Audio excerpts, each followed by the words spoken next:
gunshot cracked through the marble lobby like thunder, and Ethan Ward didn't think. He just moved.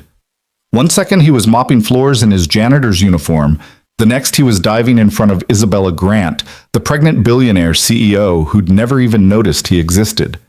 Blood bloomed across his shoulder as they crashed behind the reception desk together. "Why?"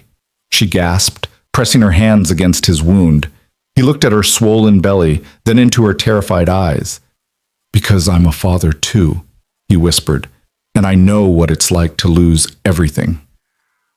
Welcome to a story that changed 2 lives forever. Stick with me till the end and drop a comment about which city you're watching from. I'd love to know how far this story has traveled. The maintenance cart squeaked down the 43rd floor of the Nexus Tower, its wheels marking time against the polished marble like a metronome of invisibility. Ethan Ward pushed it with practiced efficiency, his reflection ghosting across the floor-to-ceiling windows that framed Manhattan's glittering skyline. At 34, he had the kind of face that had once turned heads in MIT lecture halls. Sharp jawline softened by laugh lines that hadn't deepened in years, eyes the color of storm clouds that held equations instead of dreams. "Dad, why do you have to work tonight?" The memory of his 7-year-old son Marcus's voice from that morning played in his mind like a broken record. "It's Friday. Everyone else's dad is home on Friday nights."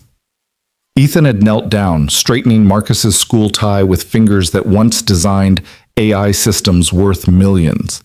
"Because superheroes work when everyone else is sleeping, buddy. Someone's got to keep the buildings clean for when the important people come back Monday morning." "But you're important too," Marcus had insisted, his mother's stubborn chin jutting out in defiance. "Different kind of important," Ethan had replied, kissing his forehead before sending him off to Mrs. Chen next door, the elderly neighbor who watched Marcus for less than minimum wage because she knew what it was like to struggle alone. Now, 10 hours into his shift, Ethan methodically worked his way through the executive floor. The irony wasn't lost on him that he was cleaning offices he might have occupied in another life. A life before Sarah's cancer, before the medical bills that devoured their savings, before her death left him drowning in debt with a 3-year-old who needed him more than any algorithm ever would.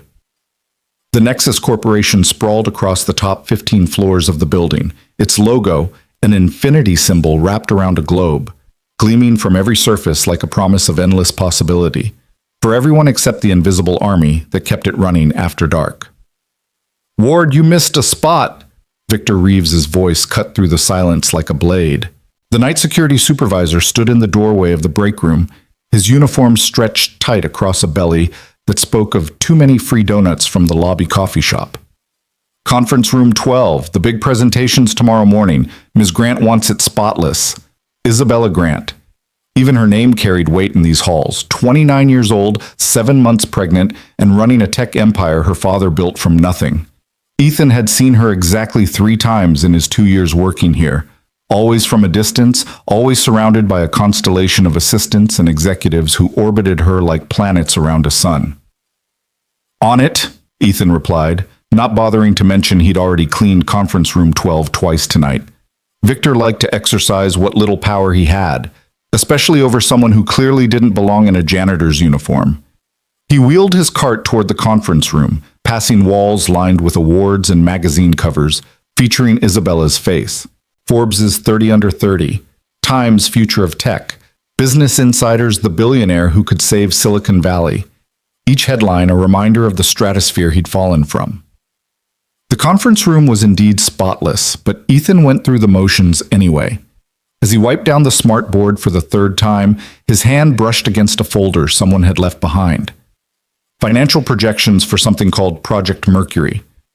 The numbers made him pause. They were wrong. Catastrophically wrong. The kind of wrong that could sink the entire company if they based their next quarter's strategy on these calculations. His fingers itched for a pen. It would take him 30 seconds to fix the error, to adjust the algorithm they were using.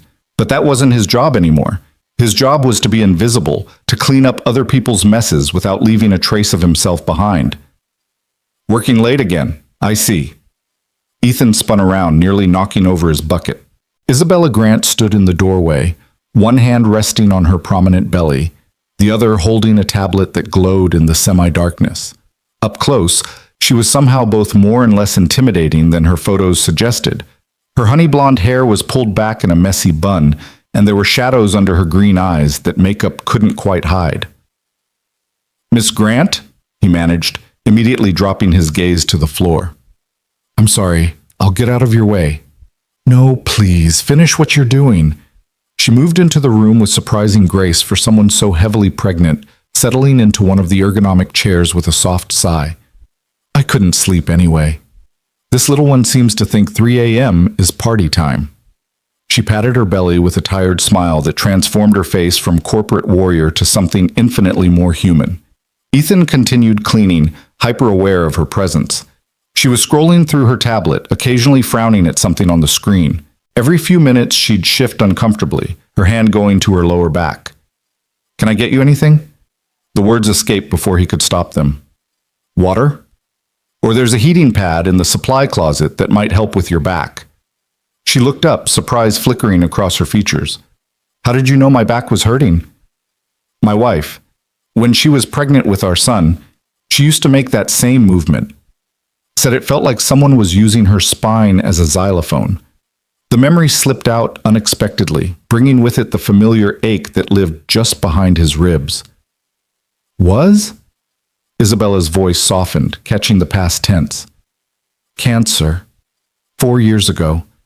Ethan focused on wiping down the table, the circular motions giving his hands something to do besides shake. "But the heating pad really did help.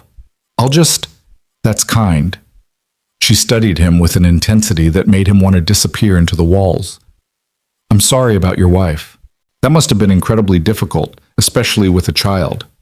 "We manage." It came out more curtly than he intended, the walls he'd built around his grief standing firm against even kindness. Isabella nodded, seeming to understand the boundary. She returned to her tablet, but Ethan could feel her occasional glances as he worked. When he reached for the folder of financial projections, her voice stopped him. "Leave it. That's tomorrow's headache." She rubbed her temples. "Sometimes I think these numbers are actively trying to give me a migraine. We're hemorrhaging money on Project Mercury, but no one can figure out where the leak is. My CFO swears the math is solid, but something feels off." Ethan's hand hovered over the folder. Every instinct screamed at him to keep his mouth shut, to finish cleaning and disappear back into the shadows where he belonged. But the error was so glaring, so fixable, and she looked so exhausted. "Your discount rate assumption is wrong," he heard himself say. The silence that followed felt like falling off a cliff. Isabella's head snapped up, her eyes sharp despite the late hour. "Excuse me?" There was no going back now. Ethan pulled the folder toward him, grabbing a pencil from the table. "Your team is using a flat discount rate across all market segments, but you're dealing with emerging markets in Southeast Asia. The risk premium should be adjusted by at least 3%, and you need to factor in currency fluctuation. Here," he quickly sketched out the corrected formula on a blank sheet. "If you run the numbers this way, you'll see the leak isn't in operations. It's in your hedging strategy." Isabella stood up so fast her chair rolled backward. She snatched the paper from his hands, her eyes racing across his calculations. Who are you?" "Nobody," Ethan said quickly, already backing toward his cart. "I'm sorry. I shouldn't have." "Stop. It wasn't a request." Isabella pulled out her phone, took a photo of his calculations, and fired it off in a text. Within seconds, her phone rang. "I know it's 3 a.m., David," she said to whoever was on the other end. "Look at what I just sent you." "Yes, now." A pause. "That's what I thought. Emergency meeting, 7 a.m. sharp. And David, find out everything you can about our hedging strategy in Singapore." She ended the call and fixed Ethan with a look that made him feel like a butterfly pinned to a board. "You just potentially saved us $40 million with a pencil and 30 seconds of math. So I'll ask you again. Who are you?" "Ethan Ward. I clean your offices." "No," she said slowly. "People who clean offices don't spot sophisticated financial modeling errors at a glance." Try again. He could lie. Make up something about community college courses or online tutorials.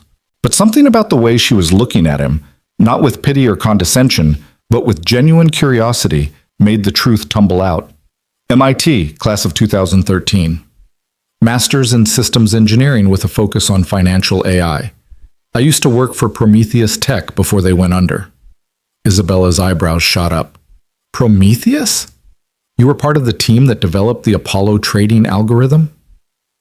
I led the team, Ethan admitted, the words tasting like dust in his mouth. Ancient history now.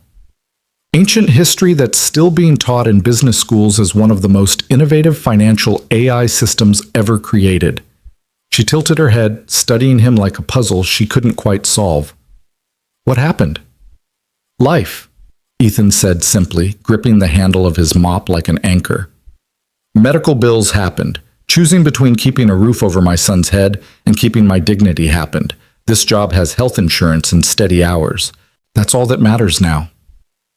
Isabella was quiet for a long moment, her hand unconsciously moving to her belly. Your son.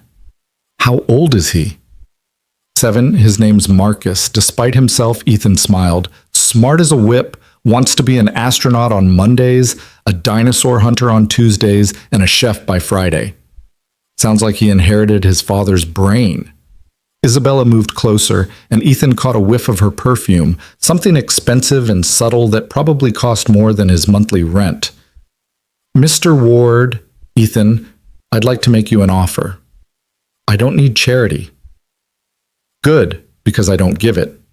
Her tone turned businesslike, the CEO emerging from behind the exhausted pregnant woman.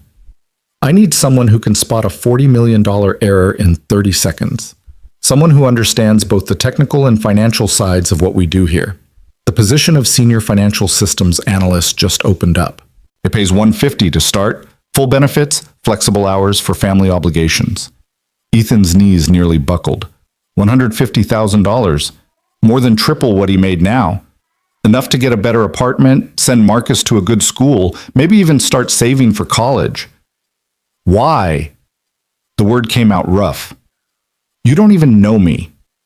I know you created Apollo. I know you chose your son over your career when life got hard. And I know you could have walked past that folder tonight, but you didn't. She pulled out a business card, pressing it into his hand. I built this company by trusting my instincts about people. My instincts are screaming that letting you walk out of here with that mop would be the stupidest thing I could do. Before Ethan could respond, the fire alarm erupted. Not the polite, measured tone of a drill, but the full-throated scream of genuine emergency. The lights flickered once, twice, then died. Emergency lighting kicked in, bathing everything in an eerie red glow. We need to evacuate, Ethan said, his mind immediately shifting into crisis mode. But as they reached the door, smoke was already seeping underneath, thick and black. The stairs, Isabella started, will be packed. There's a service elevator in the back that goes straight to the parking garage. Maintenance staff only. Ethan grabbed his cart, using it to prop the door open slightly. The hallway was filling with smoke fast. Stay low, cover your mouth with this. He handed her a damp cleaning cloth from his bucket. They moved through the smoke-filled corridor, Ethan leading with the confidence of someone who knew every inch of these floors in the dark. Behind them, he could hear panicked voices, the sound of breaking glass. The smoke was getting thicker, and Isabella was starting to cough, her hand pressed protectively over her belly. Almost there, Ethan assured her, though the service elevator seemed miles away. That's when he heard it, a voice crying for help from one of the offices. Someone's trapped, Isabella gasped. Keep going, Ethan ordered. The elevator's just ahead. Hit the parking garage button and get out. What about you? I'll be right behind you. It was a lie, and they both knew it. But Isabella, proving she was indeed the leader everyone said she was, nodded and kept moving. Ethan turned back toward the voice, plunging into the smoke-filled office. He found her in the corner. Amy, one of the night shift cleaners. A kid, really. Maybe 19. She'd twisted her ankle trying to navigate in the dark and panic. Without hesitation, Ethan hauled her up, supporting most of her weight as they stumbled toward the exit. By the time he got Amy to the stairwell where other evacuees could help her, the smoke on the executive floor had turned into visible flames licking at the walls. The service elevator was no longer an option. Ethan made his way to the main stairs, joining the stream of people fleeing downward. He'd made it down 10 floors when he heard the scream. It cut through the chaos like a knife, high and terrified. Ethan looked up to see Isabella on the landing above, cornered by a man in a ski mask. In his hand was a gun, pointed directly at her belly. "Everyone back!" the man shouted, his voice cracking with desperation or drugs or both. "This bitch cost me everything. Her company's AI replaced me, replaced all of us. 8 years at that firm, and they threw us away like garbage." The crowd scattered, people pushing and shoving to get away from the weapon. But Ethan found himself moving up, against the tide, his eyes locked on Isabella's terrified face. "Please," Isabella was saying, her hands raised, trying to shield her unborn child. "I understand you're angry. We can talk about this. There are programs, compensation." "Shut up!" The gun shook in the man's hand.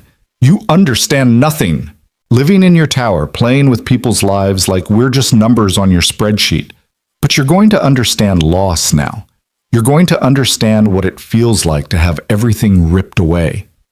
Ethan was close now, close enough to see the tears streaming down Isabella's face, close enough to see the man's finger tightening on the trigger. Time slowed to a crawl. He thought of Marcus, asleep at Mrs. Chen's, trusting his dad to come home like he always did. He thought of Sarah, how she'd made him promise to take care of their boy, to give him a good life. He thought of the business card in his pocket, the chance at a new beginning. Then he stopped thinking and simply moved. The gunshot was impossibly loud in the enclosed space of the stairwell. Ethan felt the impact like a sledgehammer to his shoulder, spinning him around as he crashed into Isabella, his body shielding hers as they went down together. His momentum carried them both through a door onto another floor, away from the shooter. There was screaming, chaos, the sound of people tackling the gunman, but it all seemed very far away. Ethan was aware of wetness spreading across his shirt, of Isabella's hands pressed against his shoulder, of her voice saying his name over and over. "Why?" she gasped, tears streaming down her face as she tried to stem the bleeding with her expensive jacket.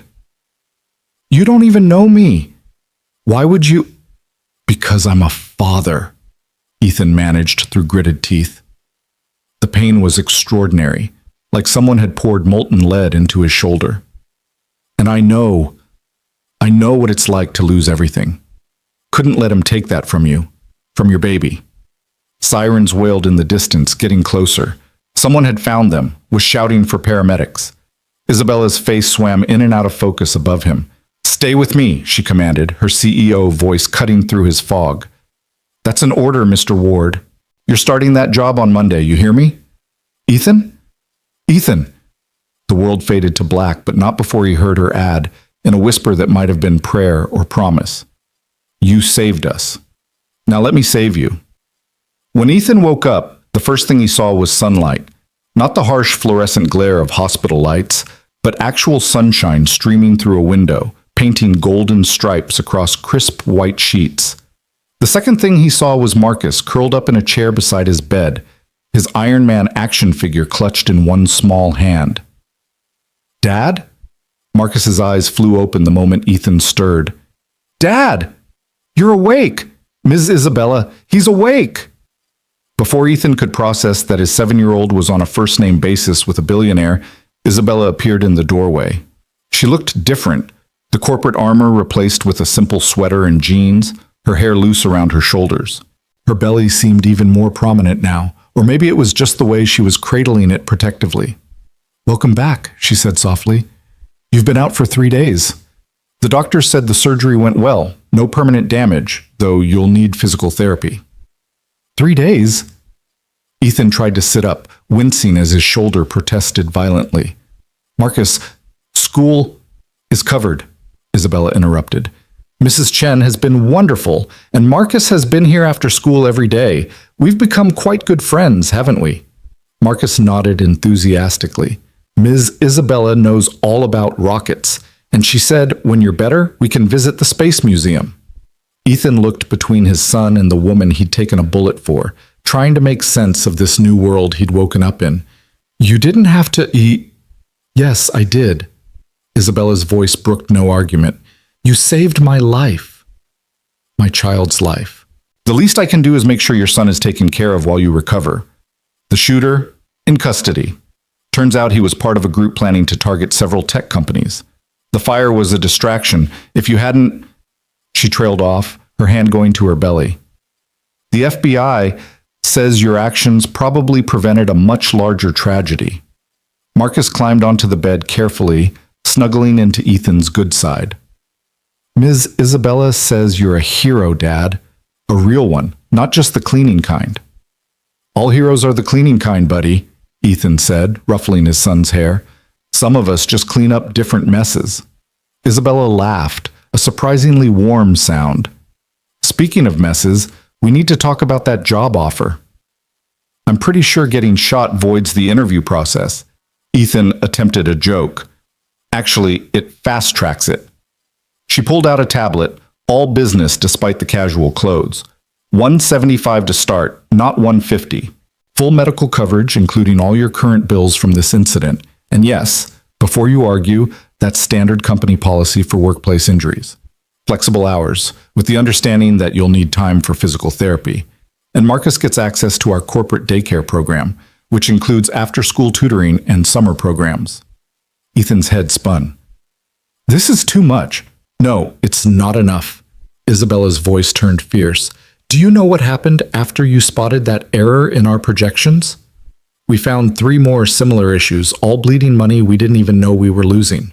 Your 30-second observation saved us more than $100 million over the next fiscal year. That's before we even talk about the fact that you literally took a bullet for me. I didn't do it for money. I know. Her expression softened. That's exactly why I'm offering it. The world is full of people who do the right thing only when someone's watching, only when there's something in it for them. You did it when you thought no one would ever know. When you had everything to lose and nothing to gain. She reached into her purse, pulling out something that made Ethan's heart stop. It was his old notebook, the one he'd thought he'd lost months ago. The one filled with ideas, algorithms, solutions to problems he worked on during his breaks, just to keep his mind sharp. Security found this in the maintenance locker, Isabella said. I hope you don't mind, but I looked through it. Ethan, these ideas, they're brilliant, revolutionary even. Why didn't you ever try to sell them, start your own company? With what capital? What connections? Ethan shook his head. Besides, my son needs stability, not his dad chasing pipe dreams. What if I told you it wouldn't be a pipe dream? What if I told you that Nexus wants to develop these ideas, with you leading the team? Your name on the patents, profit-sharing agreement, the whole 9 yards. Marcus looked up at his father with huge eyes. Does this mean we're going to be rich, Dad?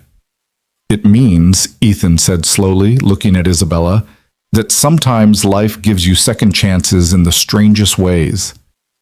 Isabella smiled, and for the first time since Sarah died, Ethan felt something he'd thought was lost forever. Hope. There's one more thing, Isabella said, suddenly looking almost shy. I want to name him after you. Him? She patted her belly. Found out yesterday, a boy, and I want to name him Ethan, if that's okay with you. Ethan felt tears prick his eyes. This woman, this stranger who'd become something else entirely in the space of one violent night, wanted to name her child after him. A janitor. A nobody who'd just been in the right place at the right time. I think, he said, his voice rough with emotion, that would be an honor. Marcus whooped with delight. That means there will be 2 Ethans, Big Ethan and Little Ethan. That's so cool. As his son chattered excitedly about all the things he could teach little Ethan, and Isabella smiled that warm, grateful smile, Ethan Ward realized that sometimes falling from grace was just life's way of positioning you to catch someone else when they fell. The hospital room filled with laughter and planning and hope. 3 people who'd been strangers a week ago now bound together by violence and courage and the strange alchemy of human connection. Outside, Manhattan hummed with its usual chaos, but inside this small room, a new family was taking shape. Not the kind defined by blood or law, but by choice and chance, and the willingness to see beyond surface appearances to the gold that sometimes hides in the most unexpected places.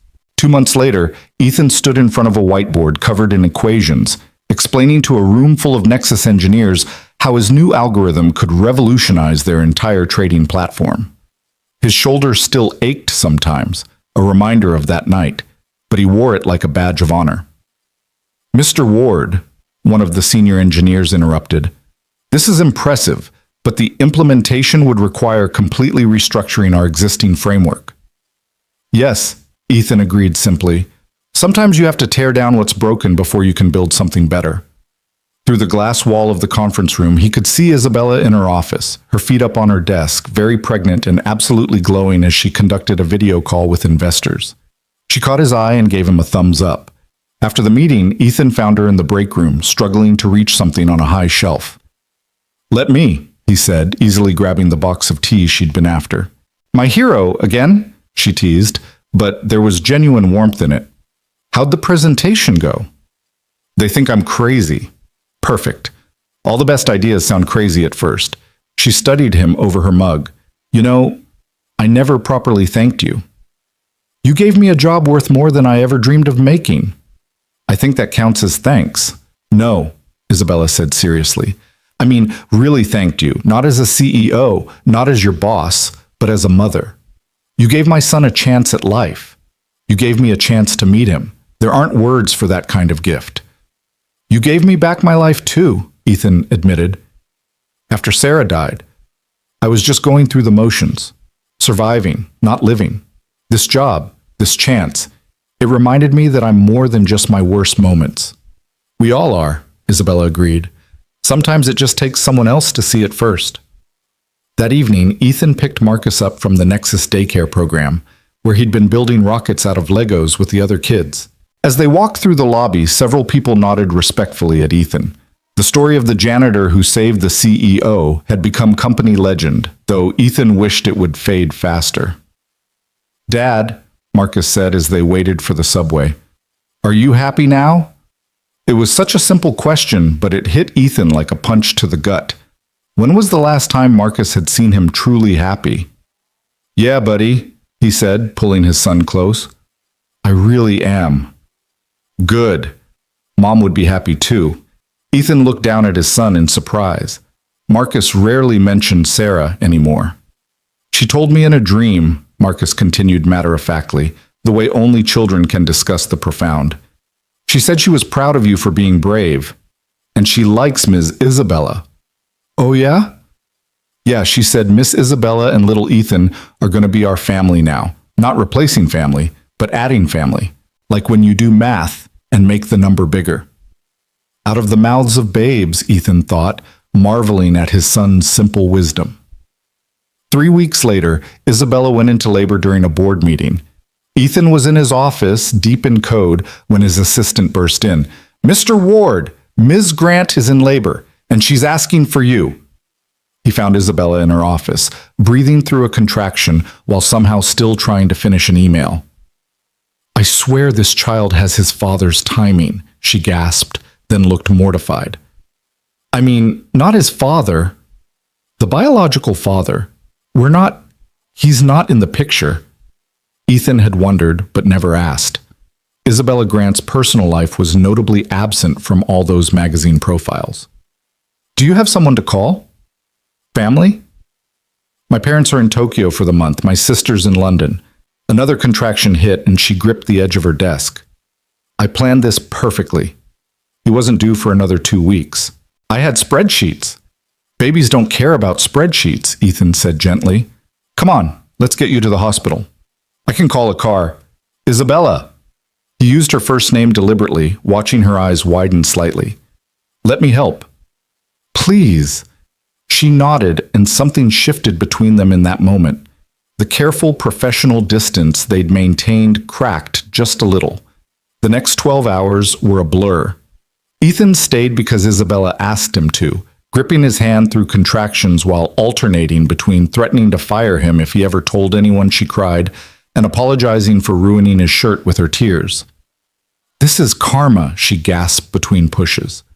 "I restructure companies without breaking a sweat, but one tiny human is completely destroying me." "You're doing amazing," Ethan assured her, wiping her forehead with a cool cloth. "Just a little more." "How do you know?" "Because you're the strongest person I've ever met, and because the nurse is literally holding your son's head, so I'm pretty sure we're close." Isabella cried, squeezing his hand hard enough to cut off circulation. 2 pushes later, Ethan Samuel Grant entered the world, screaming his displeasure at the bright lights and cold air. "He's perfect," Isabella sobbed, cradling her son against her chest. "Oh my God, he's perfect." Ethan stepped back to give them space, but Isabella caught his hand. "Stay," she said softly. "Please. I don't want to be alone for this." So he stayed, watching as Isabella transformed from CEO to mother, cooing at her son, counting his fingers and toes, marveling at his tiny features. When she finally fell asleep, exhausted, Ethan carefully took little Ethan so she could rest, walking him around the room, humming the same lullabies he'd once sung to Marcus. "Your mom's pretty special," he whispered to the baby. "She saved my life too, you know. Gave me a reason to be more than I thought I could be. You're lucky to have her, and she's lucky to have you." The baby made a small sound, his tiny fist wrapping around Ethan's finger with surprising strength. That's how Isabella woke up, to find Ethan standing by the window, her son sleeping peacefully in his arms, sunlight painting them both golden. The sight made her heart do something complicated in her chest. "You're good at that," she said softly. "Lots of practice." Though Marcus was never this quiet, Kid came out talking and hasn't stopped since. Isabella laughed, then winced. "Don't make me laugh. Everything hurts." "I should go," Ethan said, carefully transferring the baby back to her. "Let you rest. Marcus will be wondering where I am." "Ethan?" Isabella called as he reached the door. "Thank you. For everything. For staying." "Any time," he said, and meant it. But as he walked to his car, Ethan couldn't shake the feeling that something had fundamentally shifted. The careful boundaries they'd maintained, the professional distance, it was dissolving like sugar in rain, and that terrified him more than any gun ever could. The weeks following little Ethan's birth blurred together in a haze of algorithm development and unexpected intimacy. Ethan Ward found himself straddling 2 worlds, the professional realm where he was revolutionizing Nexus's financial systems, and the personal sphere where Isabella Grant kept pulling him deeper into her orbit, seemingly without realizing she was doing it. "Your code is poetry," Dr. James Liu, the head of engineering, said one morning, staring at Ethan's latest framework. "I've been doing this for 20 years, and I've never seen anyone approach parallel processing quite like this." "It's just math," Ethan deflected, uncomfortable with praise after years of invisibility. "The elegant solution is usually the right one." "That's exactly what Einstein used to say," James mused. "You know, the board is already talking about fast-tracking you to VP of Innovation. Isabella's been singing your praises in every meeting." Ethan's phone buzzed before he could respond. A photo from Isabella. Little Ethan grabbing at a toy mobile, his face scrunched in concentration. The text read, "He has your frown when you're debugging code." He caught himself smiling and quickly pocketed the phone, but not before James noticed. "You and the boss seem close," James observed carefully. "Not many people get baby pictures from Isabella Grant." "We're friends," Ethan said firmly. "She needed support after the birth. That's all." But even as he said it, he knew it wasn't that simple. Nothing with Isabella ever was. That evening, Marcus bounced excitedly as they walked through Central Park, their new routine since moving to a better apartment closer to Nexus headquarters. The Rays had changed everything. Better neighborhood, better school, better everything except the gnawing feeling that Ethan was betraying Sarah's memory by moving forward. "Dad, can we visit baby Ethan again?" Marcus asked, kicking at fallen leaves. "He's probably doing something new by now. Babies learn stuff super fast. He's only 6 weeks old, buddy. Mostly, he just sleeps and eats." "But Ms. Isabella says he smiled yesterday." "A real smile, not the gas kind." Ethan stopped walking. "When did Ms. Isabella tell you that?" "When she called during lunch. She calls every day at lunch to say hi. Marcus said this like it was the most natural thing in the world. She says it's the best part of her day because I tell the funniest stories." This was news to Ethan. Isabella Grant, CEO of a billion-dollar company, was taking time out of her schedule to call his 7-year-old son every day at lunch. "She didn't mention that," Ethan said carefully. "Maybe she forgot. She forgets lots of stuff lately. Yesterday she wore 2 different shoes to work." Marcus giggled. "She sent me a picture." They were both black, but one had a buckle and one didn't. Before Ethan could process this, his phone rang. Speak of the devil, Isabella's name lit up the screen. Ethan, thank God, she said without preamble, and he could hear little Ethan crying in the background. I know it's after hours, I know this is inappropriate, but my nanny just quit, literally walked out, and I have the Japanese investors' dinner in an hour, and I've called every backup service, but there's some concert tonight and everyone's booked, and... Breathe, Ethan interrupted. We'll be there in 15 minutes. We? Marcus and I. He's been dying to see the baby anyway. The relief in her voice was palpable. You're saving my life. Again. Isabella's penthouse was a study in contrasts. Priceless art on the walls, but baby spit up on the Italian leather couch. A Steinway piano serving as a changing table, board reports scattered between burp cloths and bottles.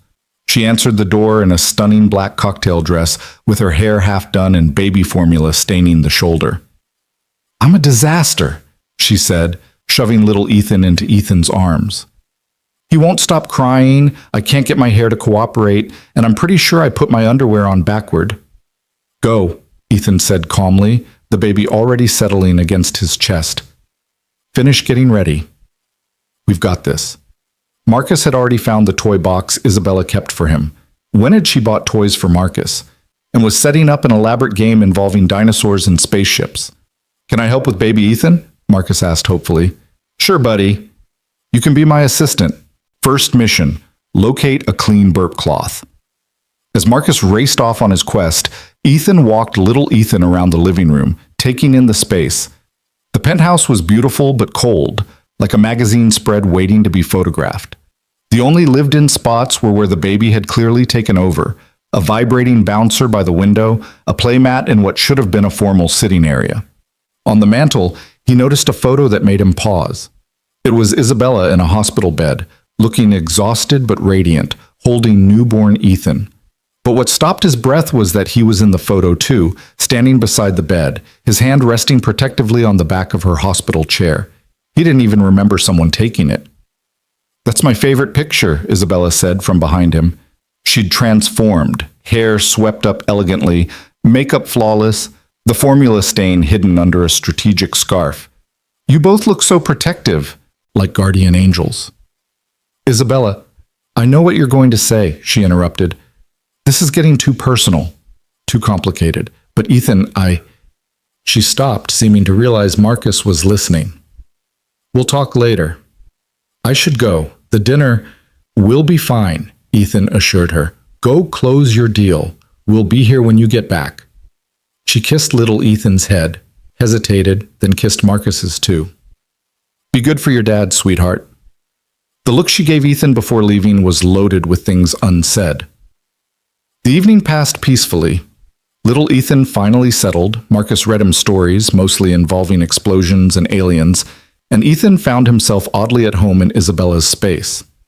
He ordered pizza for dinner, cleaned up the disaster zone that was her kitchen, and even managed to organize some of the scattered paperwork into coherent piles.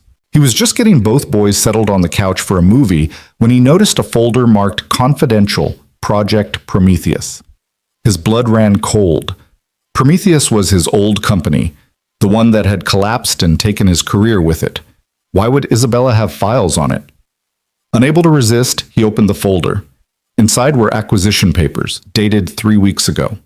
Nexus had bought all of Prometheus's remaining intellectual property, including patents that had Ethan's name on them. Patents he'd assumed were worthless after the company's bankruptcy. But according to these documents, Isabella had paid $15 million for them. There was a note in her handwriting. Ethan's work deserves to see the light, even if he never knows we have them. Dad, the movie's starting, Marcus called. Ethan quickly closed the folder, his mind reeling. Isabella had spent $15 million to acquire his old work. Not to use it, apparently, but just because she believed it deserved better than being buried in legal limbo. When Isabella returned 3 hours later, both boys were asleep. Marcus curled against Ethan's side, baby Ethan peaceful in his arms. She stood in the doorway for a moment, just watching them, an expression on her face that Ethan couldn't quite read. Successful dinner? He whispered. We got the contract, she whispered back, setting down her purse and slipping off her heels. $60 million investment, but honestly, this is better. This? She gestured at the scene before her. Coming home to people, to family. She caught herself. I mean, not family, just, people who aren't paid to be here. About that, Ethan said carefully. You quit paying the nanny. Isabella sank onto the couch beside him, careful not to wake the boys. She said little Ethan was too difficult. Can you imagine? He's a baby. They're supposed to be difficult. You can't keep calling me every time you have a childcare crisis. I know. She looked down at her hands. It's just, you're the only person who doesn't make me feel like a failure at this. Everyone else looks at me like, how can she run a billion-dollar company but can't figure out how to warm a bottle properly? You're not a failure, Ethan said firmly. You're a single mom with a demanding job figuring it out as you go, just like I did. How? Isabella's voice was small. How did you do it alone after Sarah? Ethan was quiet for a long moment, remembering those dark days. I almost didn't. There were nights I sat in Marcus's room, watching him sleep, wondering how I was going to make it to morning, let alone raise him right. But then the sun would come up and he'd need breakfast, so I'd make breakfast. Then he'd need to get to school, so I'd get him to school. You survive minute by minute until suddenly you realize you're not just surviving anymore. When does that happen? The not just surviving part. Ethan looked at her, really looked at her. In the soft light from the kitchen, with her makeup slightly smudged and her perfect hair starting to fall, she looked nothing like the untouchable CEO from magazine covers. She looked like what she was, a scared new mother trying her best. I think, he said slowly, it's happening right now. The weight of that statement hung between them. Isabella's hand found his on the couch, their fingers intertwining naturally, like they'd done this 1,000 times before. Ethan, she breathed, I need to tell you something. Baby Ethan chose that moment to wake up crying, shattering the moment. Isabella laughed, but there were tears in her eyes. His timing really is terrible, she said, taking her son from Ethan's arms. Just like his... She stopped abruptly. Like his father? Ethan supplied gently. Isabella's face crumpled. He was a mistake. Not little Ethan, never him, but his father. We dated for 2 months. He was charming, said all the right things. The pregnancy was an accident, and when I told him, he gave me a check for an abortion and his lawyer's number, said his political career couldn't afford a scandal. Political career? He's a senator now, running for president next term, according to the news. She laughed bitterly. Family values candidate, if you can believe it. Married his campaign manager 2 months after leaving me. Ethan felt a surge of protective anger. He doesn't know what he gave up. No, Isabella agreed, looking down at her son. He doesn't. But sometimes I wonder if I'm enough, if I can be both parents to him. You don't have to be both parents, Ethan said without thinking. You just have to be his mom. That's enough. You're enough. Marcus stirred then, blinking sleepily. Are we having a sleepover? He asked hopefully. Nobody, we should go home. Actually, Isabella interrupted, it is pretty late, and tomorrow's Saturday. You could stay in the guest room, if you want. I mean, it would be easier than waking Marcus up fully. Ethan knew he should say no. Every rational part of his brain was screaming that this was crossing a line they couldn't uncross. But Marcus was already excited, and Isabella looked so hopeful, and baby Ethan had grabbed his finger again with that surprisingly strong grip. Just tonight, he said, but they all knew it wouldn't be just tonight. The next morning, Ethan woke to the sound of laughter. He found Marcus in the kitchen, carefully holding a bottle for baby Ethan while Isabella made pancakes, burning them from the smell. Dad, Marcus called. Ms. Isabella is teaching me how to feed the baby. And she's making breakfast, but I think something's wrong with her pan. There's nothing wrong with my pan, Isabella protested, frantically waving a dish towel at the smoke detector. I followed the recipe exactly. Ethan moved to the stove, smoothly taking over. The heat's too high, and you didn't wait for the pan to be ready. He poured fresh batter, the pancakes sizzling perfectly. Didn't anyone ever teach you to cook? I had a chef growing up, Isabella admitted. and then assistants, and then takeout menus. This is literally my first attempt at pancakes. Dad makes the best pancakes, Marcus informed her seriously. Sometimes he makes them look like dinosaurs. Dinosaur pancakes? Isabella looked genuinely intrigued. Is that difficult? And so Ethan found himself teaching a billionaire CEO how to make dinosaur-shaped pancakes while his son taught her how to burp a baby. It was surreal and domestic and dangerously perfect. I have a confession, Isabella said as they ate, baby Ethan sleeping in his bouncer. I may have had ulterior motives for asking you to stay last night. Ethan tensed. Oh. There's a company family picnic next weekend. Board members, major investors, important clients, everyone brings their families, and I don't have one. Not in the traditional sense. She took a breath. I was wondering if you and Marcus would come with me. As friends, just friends, but it would help to have people there who actually like me for me, not my net worth. You want us to be your fake family? Ethan asked, trying to keep his tone light. Not fake, Isabella said quickly. Never fake. You're the realest people in my life. I need moral support. And Marcus loves picnics, right, Marcus? I love picnics, Marcus confirmed through a mouthful of pancake. Will there be games? Three-legged races, egg tosses, even a dunk tank, Isabella promised. The CEO traditionally sits in the dunk tank for charity. You're going to let people throw balls at you? Ethan asked, incredulous. It raises money for our STEM program in underserved schools. Last year, we raised $200,000. How much to not throw balls at you? Marcus asked innocently, making both adults laugh. I like the way you think, Isabella told him. You're going to be a CEO yourself someday. As they cleaned up breakfast together, moving around each other with surprising ease, Ethan caught a glimpse of what this could be. What they could be. A family. Not the one he'd planned with Sarah, not the one Isabella had probably imagined for herself, but something new. Something that might actually work. The thought terrified him. I should check in with the office, Isabella said, pulling out her phone. The Tokyo team will be... Oh no. What's wrong? She showed him her phone. The screen was filled with notifications, all variations of the same theme. Nexus stock plunges on leaked memo. Someone leaked an internal document suggesting we're abandoning Project Mercury, Isabella said, her CEO mask sliding into place. That's completely false, but the damage is done. I need to get to the office. It's Saturday. Stock markets in Asia are open. If I don't fix this now, we'll lose billions by Monday. She was already moving, gathering her things, when baby Ethan started crying again. She froze, torn between her two worlds. Go, Ethan said. We'll watch him. I can't ask you to... You're not asking. I'm offering. He picked up baby Ethan, who immediately settled. Go save your company. We'll be here when you get back. Isabella looked between him and the baby, her professional and personal selves warring visibly on her face.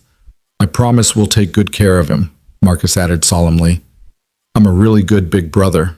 I've been practicing with my friend Tommy's baby sister. That broke through Isabella's hesitation. She kissed baby Ethan, then impulsively kissed Ethan's cheek. Thank you. I'll make this up to you, I swear. She was gone before Ethan could respond, leaving him with a baby, an excited 7-year-old, and the lingering warmth of her lips on his cheek. The day passed in a blur of bottles, diapers, and Marcus's enthusiastic attempts to teach baby Ethan about dinosaurs. They went to the park, where Ethan endured the knowing looks of other parents who assumed he was a divorced dad with weekend custody. Marcus pushed the stroller proudly, telling anyone who would listen about his baby brother Ethan. Ethan didn't correct him. He was too busy trying not to examine why that felt so right. Isabella didn't return until almost midnight. Ethan was on the couch, laptop open, working on code while both boys slept. Marcus sprawled across his lap, baby Ethan in the portable crib they'd moved to the living room. You're still here, she said softly, looking exhausted but relieved. Crisis averted? Crisis managed. We'll still take a hit Monday, but not the catastrophe it could have been. She collapsed beside him on the couch, her head dropping onto his shoulder without hesitation. I don't know what I would have done without you today. You would have figured it out. You always do. No, she said firmly. I wouldn't have. I would have had to choose between my company and my son, and either choice would have broken me a little. They sat in comfortable silence, the city lights twinkling beyond the windows. Ethan became hyper-aware of every point of contact between them, her head on his shoulder, her hand resting on his arm, the way her breathing synced with his. The Prometheus patents, he said suddenly.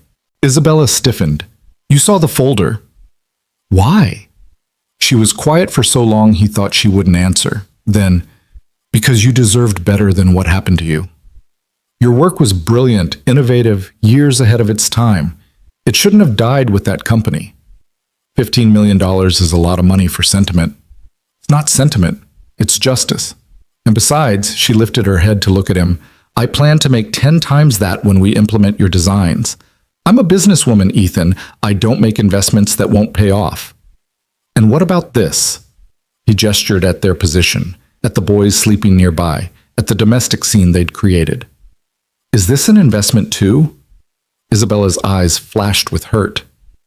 Is that really what you think?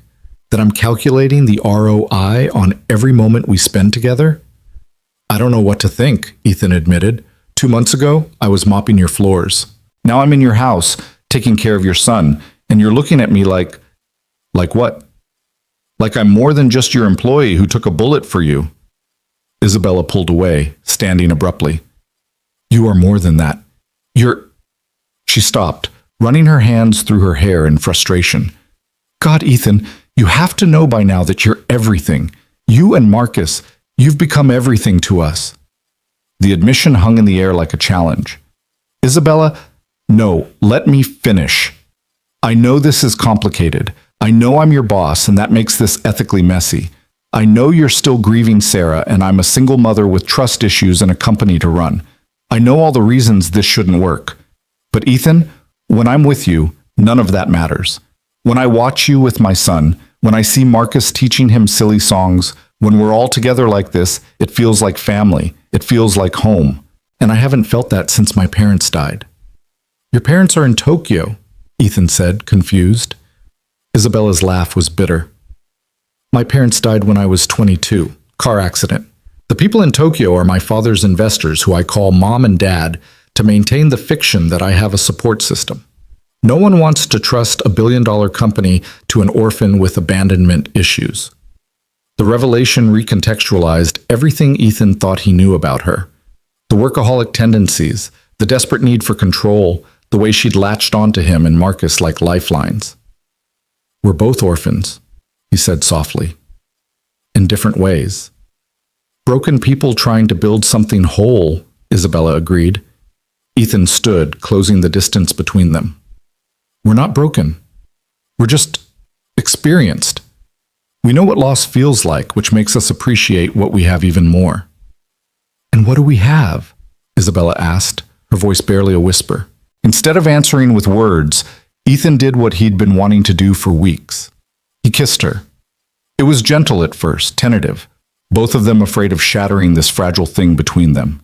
Then Isabella's arms went around his neck, pulling him closer, and the kiss deepened into something desperate and honest and real. When they finally broke apart, both breathing hard, Isabella's eyes were bright with tears. This changes everything, she said. Everything's already changed, Ethan pointed out. We're just finally admitting it.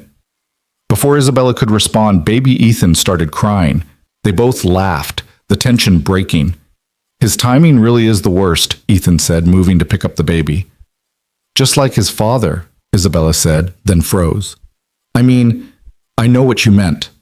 But as Ethan soothed the crying infant, he wondered if maybe, just maybe, she'd meant something else entirely. Marcus woke up then, rubbing his eyes. Is it morning? Nobody, just baby Ethan being fussy. Maybe he had a bad dream, Marcus said sagely. I used to have bad dreams after Mom went to heaven. But Dad would hold me and sing the special song, and then the dreams would go away. What special song? Isabella asked. Marcus looked at his dad. Can you sing it for baby Ethan? Ethan hesitated. He hadn't sung that song since Sarah died. It was their song. The one she'd hummed while pregnant with Marcus. The one they'd danced to at their wedding. But looking at Isabella's hopeful face, at baby Ethan's teary eyes, at his own son's encouraging smile. He realized maybe it was time to let the past inform the future instead of imprisoning it. So he sang, soft and low, a lullaby about coming home, about finding where you belong. Baby Ethan settled almost immediately, his eyes drooping closed, but it was Isabella who was crying, silent tears streaming down her face. That was beautiful, she whispered. Mom thought so too, Marcus said. She said songs are like bridges. They help us get from sad to happy. Out of the mouths of babes, Ethan thought again. I should get Marcus home, he said eventually. It's late. Or, Isabella said carefully, you could stay. Both of you. The guest room has 2 beds, and tomorrow's Sunday. We could have breakfast together. Real breakfast, not my burnt pancake disaster. Ethan looked at Marcus, who was practically vibrating with hope. Please, Dad. Baby Ethan might need us. He looked at Isabella, who was trying so hard to seem casual about the invitation, but failing completely. Just tonight, he said, the same thing he'd said before. But they all knew it was becoming more than that. It was becoming always. Sunday morning arrived with rain pattering against the windows, the kind of gentle storm that made the world feel smaller, cozier. Ethan woke to find Marcus already gone from the guest room, his excited chatter echoing from somewhere in the penthouse. Following the sound, he found his son in Isabella's massive kitchen, standing on a step stool beside her as she attempted to crack eggs into a bowl. You have to be gentle, Marcus was instructing seriously, like you're petting a baby bunny. I don't think I've ever petted a baby bunny, Isabella admitted, shell fragments falling into the bowl despite her careful efforts. We'll have to fix that, Marcus declared. Dad, tell Ms. Isabella about the time we went to the petting zoo and the bunny ate your shoelace. Ethan leaned against the doorframe, taking in the scene. Isabella wore silk pajamas that probably cost more than his old monthly rent. Her hair messy from sleep, no makeup, and she'd never looked more beautiful. Baby Ethan was in his high chair, gumming a teething ring and watching the chaos with wide eyes. You're teaching her your grandmother's French toast recipe, Ethan observed, recognizing the ingredients. She said she wanted to learn to cook real breakfast, Marcus explained. And Grandma's recipe is the best, even though we never met her. Isabella looked up at him then, flour dusting her cheek. Your mother's recipe? Sarah's mom's, actually. She taught it to Sarah, Sarah taught it to me, and now apparently Marcus is passing on the tradition. Something flickered in Isabella's eyes at the mention of Sarah, but before Ethan could analyze it, his phone rang. The display showed his supervisor from his old janitorial job. Victor? He answered, confused. It's Sunday morning. Ethan, thank God. Victor's voice was strained. I know you don't work here anymore, but something's happened. There's been another incident at the Nexus building. Police are here. They're asking about you, about that night with the fire and the shooting. Ethan's blood ran cold. What kind of incident? Someone broke into the executive floor last night. They spray-painted threats all over the walls, said this was just the beginning, that they weren't done with the company or the people who stopped them before. Isabella had moved closer, concern etched on her face. Ethan put the phone on speaker. The thing is, Victor continued, they knew details. About where you were standing when you got shot, about the janitor's cart you used to prop the door. Details that weren't in any news reports. The cops think it might be connected to the original attack. We'll be right there, Isabella said, her CEO voice taking over. Miss Grant? I didn't know. 30 minutes, Victor. Tell the police we're coming. She was already moving, her phone out, calling her security chief, her lawyer, arranging childcare for baby Ethan. The transformation from domestic goddess in training to corporate warrior was instant and complete. Marcus, buddy, you're going to stay here with Mrs. Patterson, Ethan said as an elderly woman appeared at the door, apparently Isabella's emergency nanny. But Dad, no arguments. This is grown-up stuff. Marcus's lower lip trembled. Is someone trying to hurt you again? Ethan knelt down, pulling his son close. No one's going to hurt me. But I need to go help the police figure out what happened. I'll be back soon. Promise? Promise. As they rode down in Isabella's private elevator, she said quietly, You don't have to come. This is my company, my problem. Someone's threatening us because I stopped them from hurting you. That makes it our problem. She reached for his hand, squeezing it tightly. I'm scared, Ethan. What if they come after the boys? What if... We won't let that happen, he said firmly, though the same fear was clawing at his chest. The executive floor was a crime scene. The walls were covered in angry red spray paint, corporate killers. You destroyed our lives. This isn't over. But it was the last message that made Ethan's stomach turn. The janitor and the bitch will pay. They're brats, too. Detective Maria Santos, a no-nonsense woman in her 50s, took their statements with clinical efficiency. Mr. Ward, we've been investigating the original shooter, David Chen. Turns out he wasn't working alone. He was part of a group calling themselves the Displaced, people who lost their jobs to automation and AI. They've been planning attacks on tech companies for months. How many are in this group? Isabella asked. We're not sure. Chen isn't talking, and their online communications are encrypted. But based on the sophistication of last night's break-in, we're dealing with at least 3 or 4 others, possibly more. So they're still out there, Ethan said flatly. Still planning to hurt us. We're increasing security at the building and assigning protection details to both of you and your children. Detective Santos's expression softened slightly. I know this is frightening, but we're taking this very seriously. We won't let them hurt you or your families. But as they looked at the hate-filled messages covering the walls, Ethan wondered if police protection would be enough. The next week passed in a blur of increased security, police interviews, and trying to maintain normalcy for the boys. Isabella had moved them all into her penthouse temporarily, insisting it was safer with her building's superior security. Ethan had resisted at first, but the logic was undeniable. Plus, Marcus was thrilled to have a sleepover every night with baby Ethan. This is temporary, Ethan kept reminding himself as he watched Isabella reading bedtime stories to Marcus, as he taught her how to properly hold a bottle for baby Ethan, as they moved around each other in the kitchen with increasing synchronicity. But temporary was starting to feel permanent. Thursday evening, Isabella came home from work looking shaken. There was a man outside the building today. Security caught him taking photos of everyone coming and going. When they questioned him, he ran. Ethan pulled her into his arms without thinking, feeling her tremble against him. Did they catch him? No, but he dropped his phone. The police have it now. She pulled back to look at him. There were pictures of Marcus's school on it, Ethan. They know where he goes to school. The rage that flooded through him was primal, protective. We're pulling him out tomorrow. Already arranged. Nexus has a corporate tutoring program. He can study from the office with full security. She touched his face gently. I'm so sorry. I never meant for my world to put you both in danger. Hey, he said firmly, this isn't your fault. These people are sick, blaming others for their problems instead of adapting. You didn't make them violent. But if you hadn't saved me, then little Ethan would be growing up without a mother, and Marcus would be growing up without... He trailed off, not sure how to finish that sentence. Without what? Isabella prompted softly. Without you, he admitted. Both of you.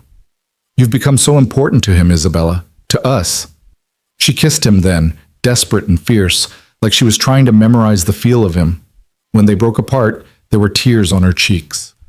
I love you, she whispered. I know it's too soon, I know it's complicated, but I love you, Ethan Ward, you and Marcus both. Before he could respond, Marcus's voice called from the hallway. Dad? I had the bad dream again. They found him standing in his pajamas, clutching his Iron Man figure, tears streaming down his face. The bad man was trying to hurt baby Ethan, he sobbed, and you weren't there to stop him. Isabella scooped him up without hesitation, carrying him to the couch. It was just a dream, sweetheart. Baby Ethan is safe in his crib, see? She pointed to the baby monitor showing little Ethan sleeping peacefully. But what if the bad men come back? Marcus asked, curling into Isabella's embrace like he'd been doing it his whole life. Then your dad and I will stop them, Isabella said firmly, just like we did before. Together, Marcus asked hopefully. Together, Ethan confirmed, sitting beside them and wrapping his arms around both. They stayed like that until Marcus fell back asleep, safe in the circle of their protection. As Ethan carried his son back to bed, he heard Isabella whisper to the baby monitor, "I'll keep them all safe, little one, whatever it takes." The company picnic was Saturday, and despite everything, Isabella insisted they still go. "We can't let fear control our lives," she said that morning, adjusting Marcus's bow tie.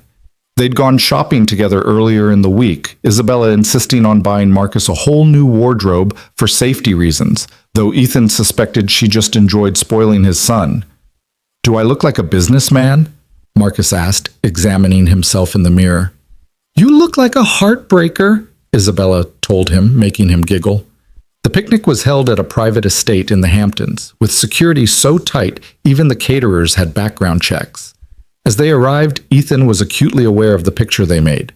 Him carrying baby Ethan in a carrier, Isabella holding Marcus's hand, looking every inch the perfect family. "Isabella!" A woman in designer sundress rushed over. "Oh my goodness, is this your baby?" "He's gorgeous." "And who's this handsome young man?" "This is Marcus," Isabella said smoothly, "and his father, Ethan Ward. Ethan's our new VP of Innovation." The woman's eyes widened with recognition. "The one who saved you during the fire?" "Oh my God, you're a hero!" Ethan shifted uncomfortably as more people gathered, all wanting to meet the man who'd taken a bullet for their CEO. Marcus, however, basked in the attention, regaling anyone who'd listen with increasingly dramatic versions of his dad's heroics. And then he flew across the room like Superman. Marcus was telling a group of enraptured children. "The bad guy didn't stand a chance." "Your son's quite the storyteller," observed a familiar voice. Ethan turned to find Dr. James Liu watching with amusement. "Though from what I hear, the real story's not far off." "It wasn't that dramatic," Ethan protested. "No? The janitor who turned out to be a genius saved the CEO's life and revolutionized our financial systems in 3 months? Sounds like a fairy tale to me." Before Ethan could respond, a commotion erupted near the dunk tank. Someone had recognized the senator, baby Ethan's biological father, who was apparently attending as a guest of one of the board members. "Is that Richard Blackwood?" someone asked excitedly. "I heard he's announcing his presidential run next month." Ethan felt Isabella stiffen beside him. The senator was holding court near the buffet table, his perfect political wife beside him, their 2 photogenic children playing nearby. The all-American family, campaign ready. "I need some air," Isabella said tightly. "I'll come with you." "No, stay. Marcus is having fun." She practically fled toward the gardens. Ethan found her 10 minutes later, sitting on a bench overlooking the ocean, baby Ethan cradled against her chest. "He doesn't even know," she said without preamble. "He looked right through me earlier like I was nobody. The father of my child doesn't even recognize me anymore." "His loss," Ethan said simply, sitting beside her. "Is it? Look at his family. Perfect wife, perfect kids, perfect life. Meanwhile, I'm a single mother whose son will grow up wondering why his father didn't want him. He'll grow up knowing his mother wanted him enough for 2 parents. And he'll have Marcus as a big brother teaching him about dinosaurs and superheroes. And he'll have—" "You?" Isabella asked hopefully. Ethan took a breath, ready to finally say what had been building for weeks, when Marcus came running up. "Dad! Dad! There's a man! He was taking pictures of me, and when I told the security guard, he ran away." Isabella was on her feet instantly. Baby Ethan clutched protectively. "Where?" "By the bounce house." The guard went after him, but the sound of sirens cut through the festive atmosphere. Within minutes, the picnic had transformed into another crime scene. The photographer had escaped, but he'd left behind a camera with hundreds of photos, not just of Marcus, but of baby Ethan, Isabella, and Ethan himself. Some were from weeks ago, showing them going about their daily routines. "They've been watching us for weeks," Detective Santos said grimly when she arrived. "This is escalating. We need to consider protective custody." "No," Isabella said firmly. "I won't let them make us prisoners." "Then what do you suggest?" the detective asked. "We go on the offensive," Ethan said suddenly. Everyone turned to look at him. "They're angry about losing their jobs to AI, right? They blame technology, blame companies like Nexus. What if we showed them another way?" What do you mean? Isabella asked. What if Nexus started a retraining program? Free education for anyone displaced by automation, teaching them skills for the new economy. Not just charity, but real opportunity. James Liu nodded thoughtfully. It could work. Turn their narrative on its head. And if we announced it publicly, Isabella added, catching on, made it a big initiative with real funding behind it, it might diffuse some of the anger. Detective Santos looked skeptical. You want to negotiate with terrorists? No, Ethan said. We want to eliminate the conditions that create them. Within 48 hours, Isabella had mobilized the entire company. The Nexus Opportunity Initiative was announced with great fanfare, a $100 million investment in retraining programs, job placement services, and support for workers displaced by technology. We have a responsibility, Isabella said at the press conference, Ethan and the boys beside her, to ensure that progress doesn't leave anyone behind. Technology should elevate everyone, not just the few. The response was immediate and mostly positive. News outlets picked up the story, praising Nexus for its forward-thinking approach. More importantly, tips started coming into the police hotline. People who'd been sympathetic to the displaced were now providing information. But not everyone was appeased. The attack came on a quiet Tuesday evening. Ethan had just picked up Marcus from his tutoring session at Nexus, and they were walking to the car when a van screeched to a stop beside them. Everything happened so fast. Men in masks jumping out, grabbing for Marcus, Ethan fighting them off with a fury he didn't know he possessed. Run! He shouted to Marcus, who stood frozen in terror. Run to the building! One of the attackers had a knife, and Ethan felt it slice across his ribs as he grappled with them. Security guards were running toward them now, shouting, but the attackers were already retreating, jumping back into the van. Dad! Marcus sobbed, throwing himself at Ethan as the van sped away. You're bleeding! Ethan looked down to see blood soaking through his shirt. The cut wasn't deep, but it was long, and the adrenaline was already fading into pain. I'm okay, buddy. I'm okay. But he wasn't okay. None of this was okay. Isabella arrived at the hospital like a force of nature, baby Ethan in her arms, her face pale with fear and fury. 27 stitches, the doctor told them. You're lucky it wasn't deeper. Lucky, Isabella repeated bitterly after the doctor left. You could have been killed. Marcus could have been taken. How is any of this lucky? Because we're all still here, Ethan said, reaching for her hand. Still together. For how long? She asked, tears finally breaking through. How long before they succeed? Before they hurt one of you or take one of the boys? I can't lose you, any of you. Marcus, who'd been quietly coloring in the corner, looked up. Are we going to have to leave? The question hung in the air, heavy with possibility. Maybe, Ethan said slowly. We should. Isabella's head snapped up. What? Think about it.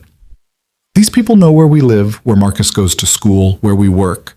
Even with security, we're sitting ducks. But if we left, really left, started fresh somewhere else, you want to run? Isabella asked, but there was something in her voice that wasn't quite condemnation. I want to protect our family, Ethan said, the word our hanging meaningfully between them. We could go to Switzerland, Isabella said suddenly. Nexus has a satellite office there. I could run things remotely for a while, at least until the police catch the rest of the displaced. Switzerland has chocolate, Marcus offered hopefully, and mountains. It's halfway around the world, Ethan pointed out. Exactly, Isabella said. Far from anyone who wants to hurt us. We could leave tomorrow before anyone knows we're gone. It was insane, impulsive, completely unlike anything Ethan would normally consider.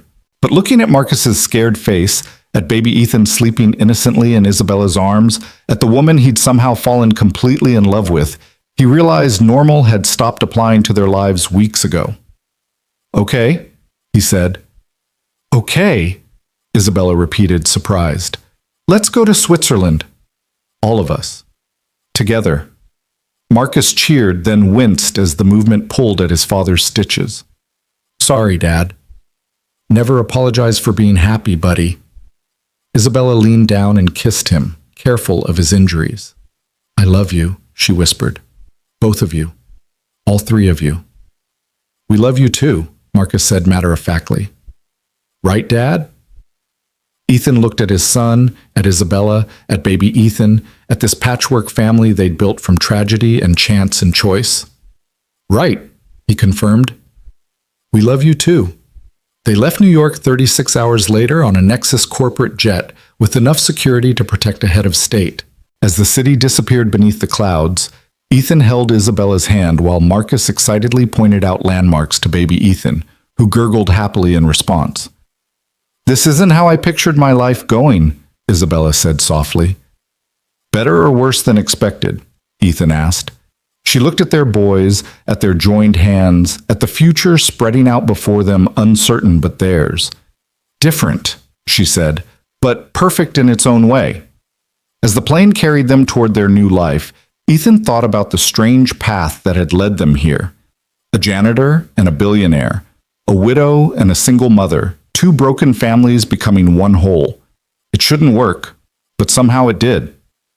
Dad, Marcus asked, looking up from the picture he was drawing of their family. Are we going to be okay? Ethan pulled his son close, feeling Isabella lean into his other side, baby Ethan safe in her arms. Yeah, buddy, we're going to be more than okay. And for the first time since Sarah's death, he truly believed it. The Swiss Alps rose before them like something out of a fairy tale, snow-capped peaks piercing an impossibly blue sky. Marcus had his face pressed against the car window, providing enthusiastic commentary while baby Ethan slept peacefully in his carrier. It looks like Frozen, Marcus exclaimed. Do you think there's an ice castle? Probably several, Isabella said with a smile, though Ethan could see the exhaustion in her eyes. She'd been on calls with New York for most of the flight, managing the crisis from 30,000 feet. Their temporary home was a chalet in Zermatt, all wood and glass with views of the Matterhorn. It was smaller than Isabella's penthouse, but warmer somehow, more intimate. As they settled in, Ethan found himself imagining a life here, teaching Marcus to ski, watching baby Ethan take his first steps in the meadow behind the house, waking up beside Isabella with mountains instead of skyscrapers outside their window. It's perfect, Isabella said, coming up behind him as he stood on the balcony. Like a dream. Dreams end, Ethan said quietly. Not all of them, she countered, wrapping her arms around his waist, careful of his still healing wound. Some dreams just become reality. That night, after the boys were asleep, they sat by the fireplace going through the flood of messages from New York. The Opportunity Initiative was gaining momentum, with other tech companies pledging to join. More importantly, 3 members of the displaced had been arrested, including the would-be kidnapper from the picnic. It's working, Isabella said with relief. The program, the arrests, it's actually working. But? Ethan could hear the hesitation in her voice. But the board is getting nervous. A CEO who flees the country doesn't inspire confidence. They're giving me a month to either come back or step down. Ethan felt his heart sink. You can't step down. Nexus is your life. No, Isabella said firmly. It was my life. Now I have a different life. A better one. She pulled out a tablet, showing him a document. I've been thinking. What if we started something new here? A company that bridges the gap between human workers and AI, that focuses on enhancement rather than replacement? We could use your patents, my business experience. Our company? Ethan asked, something flowering in his chest. Ward Grant Technologies, Isabella said with a smile. Or Grant Ward, I'm not picky about the order. What about Nexus? I'll maintain a position on the board, keep my equity. But day-to-day operations? She shrugged. James Liu would make an excellent CEO. Ethan stared at her. You'd give up running a billion-dollar company to start over with me? I'd give up everything to keep this family safe and together, Isabella said simply. The company, the money, the prestige, none of it matters without you and the boys. Before Ethan could respond, his phone buzzed. Unknown number, New York area code. Don't answer it, Isabella said immediately, but something made him pick up. Hello? Mr. Ward. The voice was familiar but unexpected. This is Richard Blackwood. Isabella went rigid. The senator. Baby Ethan's biological father. What do you want? Ethan asked coldly. I know you're with Isabella. I know about the child. My security team flagged the threat assessment when the displaced included my name in their manifesto. They what? Ethan put the phone on speaker. They knew about my connection to Isabella, to the baby. They were planning to expose it during my campaign launch, use it to humiliate both of us. The FBI just informed me. Isabella found her voice. Why are you calling? There was a long pause. Because I owe you both an apology and a warning. The FBI believes there's one more member of the displaced still at large, someone with inside knowledge of Nexus, someone who's been feeding them information. Who? Ethan demanded. They don't know yet. But Isabella, Ethan, he knows where you are. My team intercepted communications. You need to move now. The line went dead just as glass shattered in the front window. The rock that had shattered the window rolled across the hardwood floor, a note tied around it with red string. Ethan moved instantly, pulling Isabella away from the windows while his mind calculated angles, exits, threats.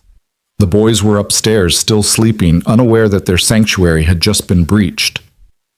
Don't touch it, Isabella whispered, but Ethan was already pulling on the kitchen gloves he'd grabbed, carefully unfolding the paper.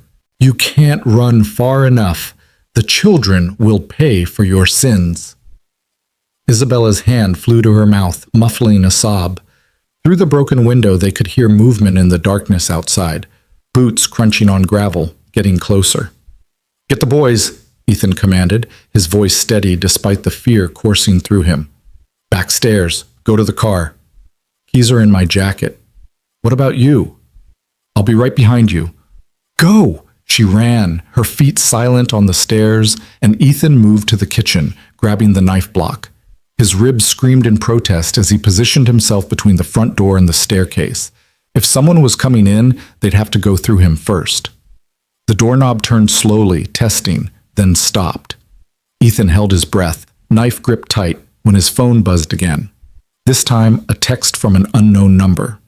Look outside. Come alone, or we come in. Through the window, he could see a figure standing in the driveway, illuminated by the motion sensor lights. Even from a distance, even in the darkness, Ethan recognized him.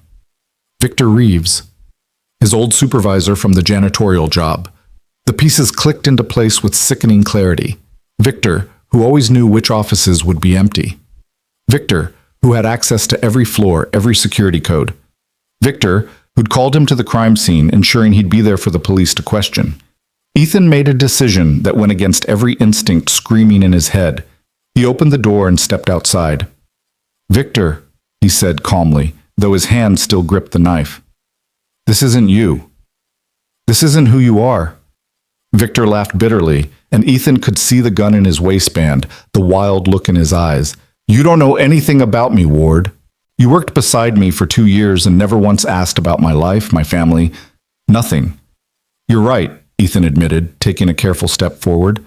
I was too wrapped up in my own problems to see anyone else's. I'm sorry. Sorry? Victor's voice cracked. I trained you, covered for you when you were too grief-stricken to function properly, and the second that rich bitch noticed you, you left without a backward glance. Do you know what happened to the rest of us after the shooting? They brought in a private security firm, said we couldn't be trusted with executive floor access anymore. 20-year veterans treated like criminals. Isabella didn't know. Isabella Grant doesn't care about anyone beneath her tax bracket, Victor shouted. None of them do.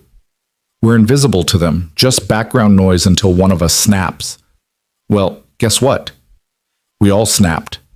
Behind Victor, more figures emerged from the shadows. 3 of them, all wearing maintenance uniforms Ethan recognized. People he'd worked alongside, shared break room coffee with, never really knowing them at all. It doesn't have to be like this, Ethan said, his mind racing.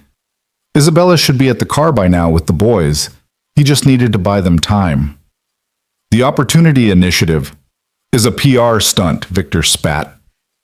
You think offering us coding classes makes up for decades of treating us like furniture? You got lucky, Ward. The right place, the right time, the right pretty face to save. The rest of us? We just get to keep pushing mops until robots replace us, too. One of the other men spoke up, younger, nervous. Victor, this wasn't the plan. We were just supposed to scare them, not... Plans change, Tommy. Victor pulled out his gun, not pointing it yet, just holding it. Mr. Ward here is going to call his girlfriend. Tell her to come back with those kids. We're going to have a conversation about wealth redistribution. No. Ethan's voice was steel. You want to hurt someone? Hurt me. But you leave them out of this. You still don't get it, Victor said, stepping closer. This isn't about you. It never was. You're just collateral damage. It's about her, about what she represents, the untouchable elite playing with our lives from their ivory towers. The sound of a car engine starting echoed through the night. Victor's head snapped toward the sound, and Ethan moved, not toward Victor, but toward the electrical box on the side of the house. He slammed his fist into the main breaker, plunging everything into darkness. Chaos erupted. Shouting, running, Victor firing wildly into the dark. Ethan rolled behind the woodpile, feeling splinters dig into his palms, his ribs screaming. He could hear Isabella's car speeding away, tires squealing on the mountain road, and felt a moment of relief.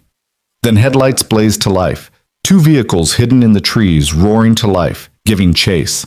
No! Ethan burst from his hiding spot, tackling Victor before he could get to one of the vehicles. They went down hard, rolling in the gravel, fighting for the gun. It went off twice, deafeningly loud, before skittering away into the darkness. Victor was stronger than he looked, fury giving him strength. His hands found Ethan's throat, squeezing, and Ethan saw stars, his injured ribs making it impossible to get leverage. You ruined everything, Victor gasped. We had a plan, a purpose, and you... The sound of sirens cut through the night, getting closer. Someone, probably Isabella, had called the police. Victor's grip loosened for just a moment, and Ethan drove his knee up, sending the older man rolling. It's over, Victor, Ethan wheezed, struggling to his feet. Let it go! But Victor was already running, disappearing into the woods as police cars screeched into the driveway. Swiss officers swarmed the property, but Ethan's only thought was for his family. The black Mercedes! He gasped to the first officer who reached him. My family, they were being chased. The officer said something in German, then switched to English. We have units intercepting. Are you injured? Ethan looked down at himself, covered in dirt and blood, some his, some Victor's. I need to find them, please. The next hour was the longest of Ethan's life. He sat in the back of a police car, giving his statement while frantically calling Isabella's phone, getting nothing but voicemail. The Swiss police were efficient, professional, but he could see the concern in their eyes. Finally, an officer approached with a phone. Mr. Ward?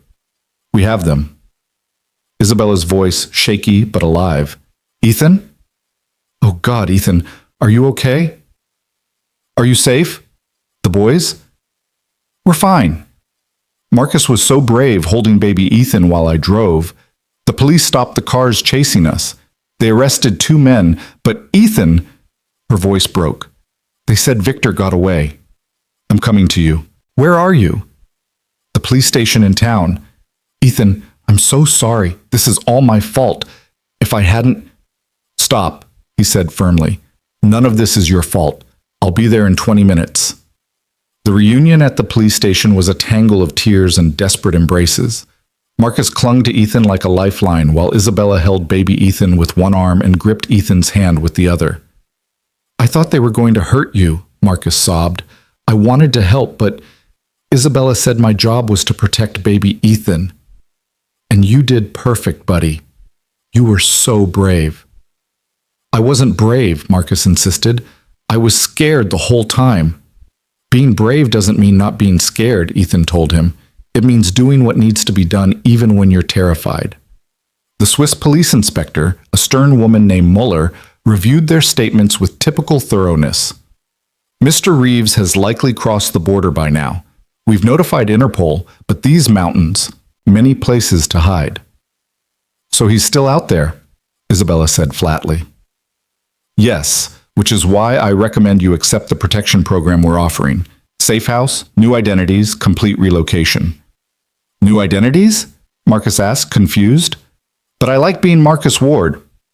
Isabella and Ethan exchanged looks over his head. The weight of what was being offered, a complete fresh start, but at the cost of everything they'd been, hung between them. "We need time to think," Ethan said. "Of course. But Mr. Ward, Ms. Grant, this man is obsessed. He won't stop until he's caught, or—" She didn't finish the sentence. She didn't need to. They spent the night in a police safe house, the four of them crowded into one room because nobody wanted to be separated. As the boys finally slept, Isabella and Ethan sat by the window, watching the sun rise over the Alps. "We could disappear," Isabella said quietly. "Become entirely new people. The Smiths or the Johnsons, living quietly somewhere nobody knows us. You'd give up the Grant name? Your father's legacy? My father built a company. I built a family." She looked at the boys, then at him. "I know which one matters more."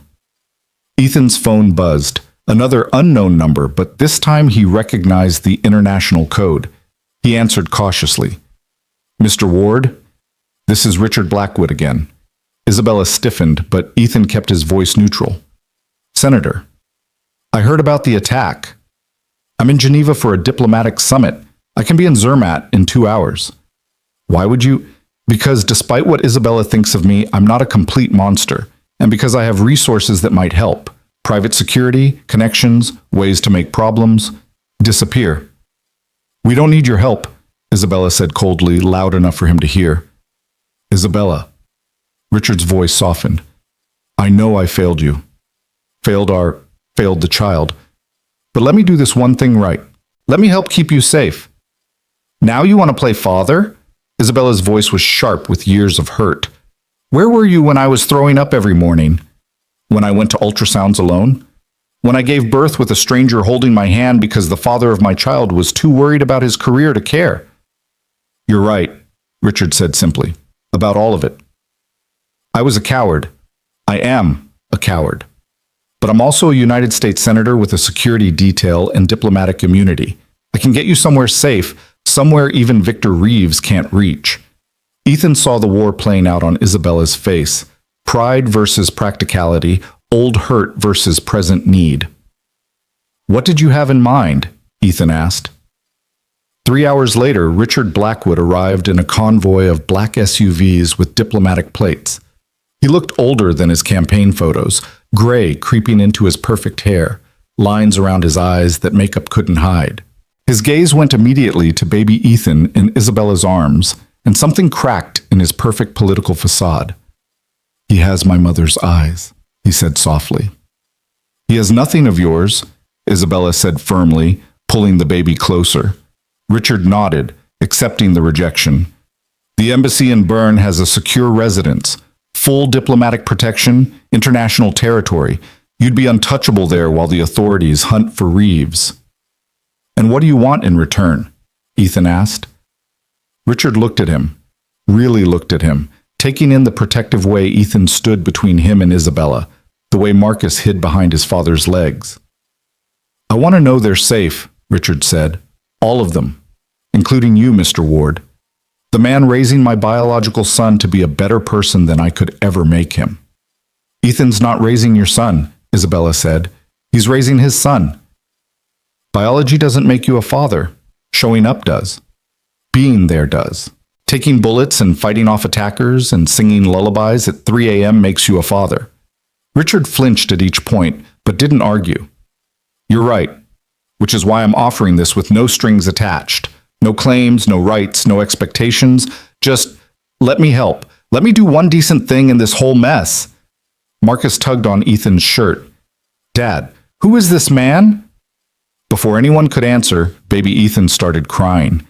Without thinking, Ethan took him from Isabella, bouncing him gently, humming the lullaby that always worked. The baby settled immediately, one tiny hand grasping Ethan's finger. Richard watched this with something like pain in his eyes.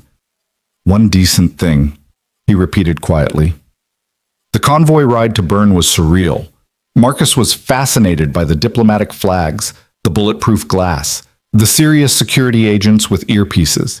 He peppered Richard with questions that the senator answered with surprising patience. "Do you really know the president?" "Several presidents, actually." "Have you been to space?" "No, but I've met astronauts." "Cool! My dad's going to teach me to be an astronaut. or a dinosaur scientist, or maybe a chef who cooks for astronauts. Your dad sounds like an amazing teacher. Isabella and Ethan exchanged glances at the wistfulness in Richard's tone.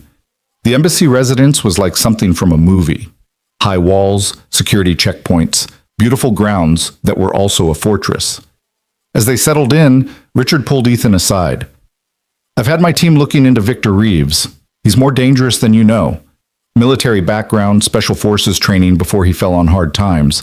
Lost his wife to cancer, couldn't afford treatment, blamed the system that valued stock prices over human lives. Like me, Ethan said quietly. He's like me if I'd chosen rage over resilience. Nothing like you, Richard corrected. You found a way forward. He only found someone to blame. Why do you care? Really? Richard was quiet for a moment, watching through the window as Isabella helped Marcus explore the garden, baby Ethan sleeping in a stroller beside them. I've made a lot of mistakes in my life, he said finally. Choosing career over character, image over integrity. But the worst mistake was walking away from her, from them. I told myself it was for the best, that they'd be better off without me. But really, I was just a coward. He turned to Ethan. You're not a coward. When it mattered, you stood up. You protected them. You're the father that baby deserves, the partner Isabella deserves. Don't let my failures poison that. Before Ethan could respond, his phone rang. Detective Santos from New York. Mr. Ward, I have news. We caught 2 more members of the displaced network trying to flee the country. Under interrogation, they gave us everything. Victor Reeves' location, his plans, his resources. Where is he? Still in Switzerland. He's holed up in an abandoned ski lodge about 50 kilometers from Zermatt. Swiss authorities are mobilizing now. Ethan felt a mixture of relief and dread. So it's almost over. Almost. But Mr. Ward, they also revealed something else. The attack was never really about Miss Grant or automation. Victor Reeves has been obsessed with you specifically. He saw you as a betrayal of everything he stood for, a working man who chose to side with the elite. That's insane. Yes, it is, which is why he's so dangerous. This is personal for him in a way that makes him unpredictable. Stay in the embassy until we have him in custody. But even as Ethan agreed, he knew Victor wouldn't wait to be caught. Men like that, driven by perceived betrayal and righteous fury, didn't go quietly. His instinct proved right 3 days later. It was Marcus who saw him first, looking out the embassy window during breakfast. Dad, there's a man at the gate. He looks sad. Ethan moved to the window and his blood froze. Victor stood at the main gate, hands visible, no obvious weapons, just standing there like he was waiting for a bus. Take the boys upstairs, Ethan told Isabella. Don't you dare go out there. I'm not. But I need to end this. Security was already mobilizing, but Victor wasn't trying to enter. He just stood there until one of the guards approached with a phone. The call came through to the residence. Hello, Ethan. Victor's voice was calm, almost peaceful. Beautiful morning, isn't it? What do you want, Victor? To talk. Man to man, worker to worker. No weapons, no threats, just words. The police are coming. I know, that's why we should talk now. Against every instinct, against Isabella's pleading looks, Ethan found himself walking to the gate. Not outside it, he wasn't that foolish, but close enough to see Victor's face through the bulletproof glass. Victor looked older, grayer, like the past week had aged him years. You look good, he said. Happy. The kid doing okay? They're both fine. Good. Kids shouldn't suffer for adult problems. Victor laughed bitterly. Listen to me, sounding all noble. Truth is, I never wanted to hurt the kids. That was just momentum. Anger. David Chen's people getting carried away. Then why? Because you got out, Victor said simply. You escaped the trap the rest of us are stuck in, and not through hard work or playing by the rules, but through blind fucking luck. Right place, right time, right pretty face to save. It wasn't luck, Ethan said. It was choice. I chose to help someone in danger. I chose to speak up about the financial error. I chose to keep going after Sarah died instead of giving up. Choice, Victor repeated mockingly. Must be nice to have choices. Some of us just get to choose between bad and worse. You chose this, Victor. You chose to hurt people, to terrorize children. That's on you. Victor's mask finally cracked. You think I don't know that? You think I don't see my wife's face every time I close my eyes, disappointed in what I've become? She would have hated this, hated me for this. Then stop, Ethan said. It's not too late to stop. Yes, it is. Victor pulled something from his pocket, not a weapon, just a photo. A woman, smiling, beautiful, despite the obvious illness.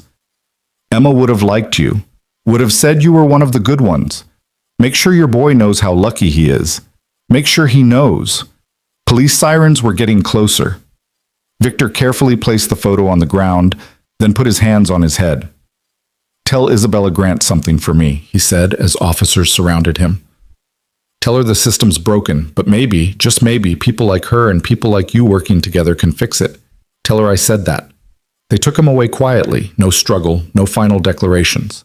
Just a broken man who'd chosen the wrong path and knew it. Ethan stood at the gate for a long time after the police cars disappeared, thinking about paths not taken, choices that led to salvation or destruction, the thin line between himself and Victor Reeves. You okay? Richard Blackwood appeared beside him, surprising Ethan with his presence. I worked beside him for 2 years. Never knew about his wife, his pain, any of it.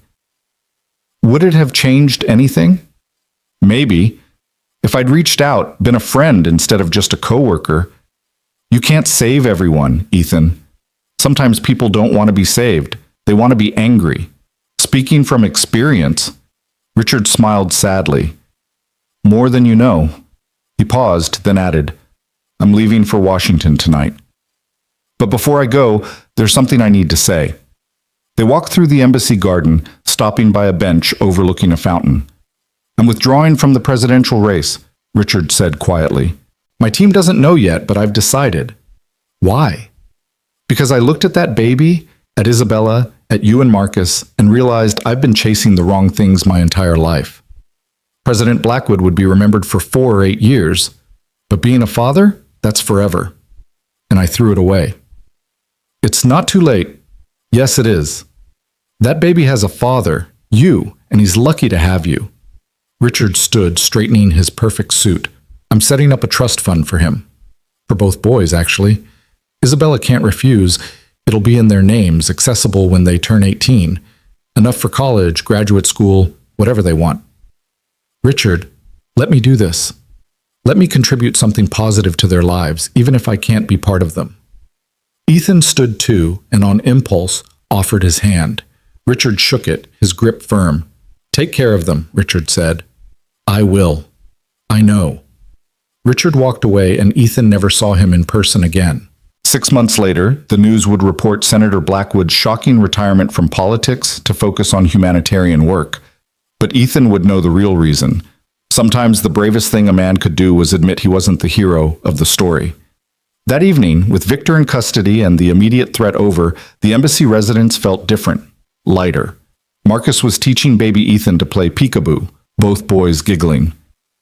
Isabella was on a video call with the Nexus board, officially announcing her transition to an advisory role. So what now? She asked later, after the boys were asleep, curled against Ethan on the couch. Now we build that company you mentioned. Ward Grant Technologies Grant Ward sounds better, she teased. We'll flip a coin. Or, she said, pulling out a small velvet box, we could just call it Ward Technologies. Ethan's heart stopped. Inside the box was a simple gold band, inscription visible, for the man who saved us all. Isabella, I know it's backwards, the woman proposing, but when have we ever done things the traditional way? She was nervous, he realized, this powerful CEO actually trembling. Ethan Ward, you've been my partner, my protector, my family. Will you make it official? Will you marry me? Marcus chose that moment to appear in the doorway, rubbing sleepy eyes. Are you proposing? Cool, say yes, Dad. Then we'll all have the same last name. You were supposed to be asleep, Isabella said, but she was smiling. Baby Ethan woke up, but he's watching too, see? Marcus pointed to the baby monitor, where baby Ethan was indeed awake, gurgling happily in his crib. The whole family's weighing in, Ethan said, his voice rough with emotion. He looked at Isabella, this woman who'd changed his life in every possible way. Yes, of course, yes. Marcus whooped, running to hug them both. We're getting married. Well, they are, Isabella laughed, but Marcus shook his head. No, we all are. We're becoming a real family, the kind that's official and everything. And in that moment, in a borrowed residence in a foreign country, having survived violence and threats and impossible odds, Ethan understood what home really meant. It wasn't a place or a building or even safety. It was this.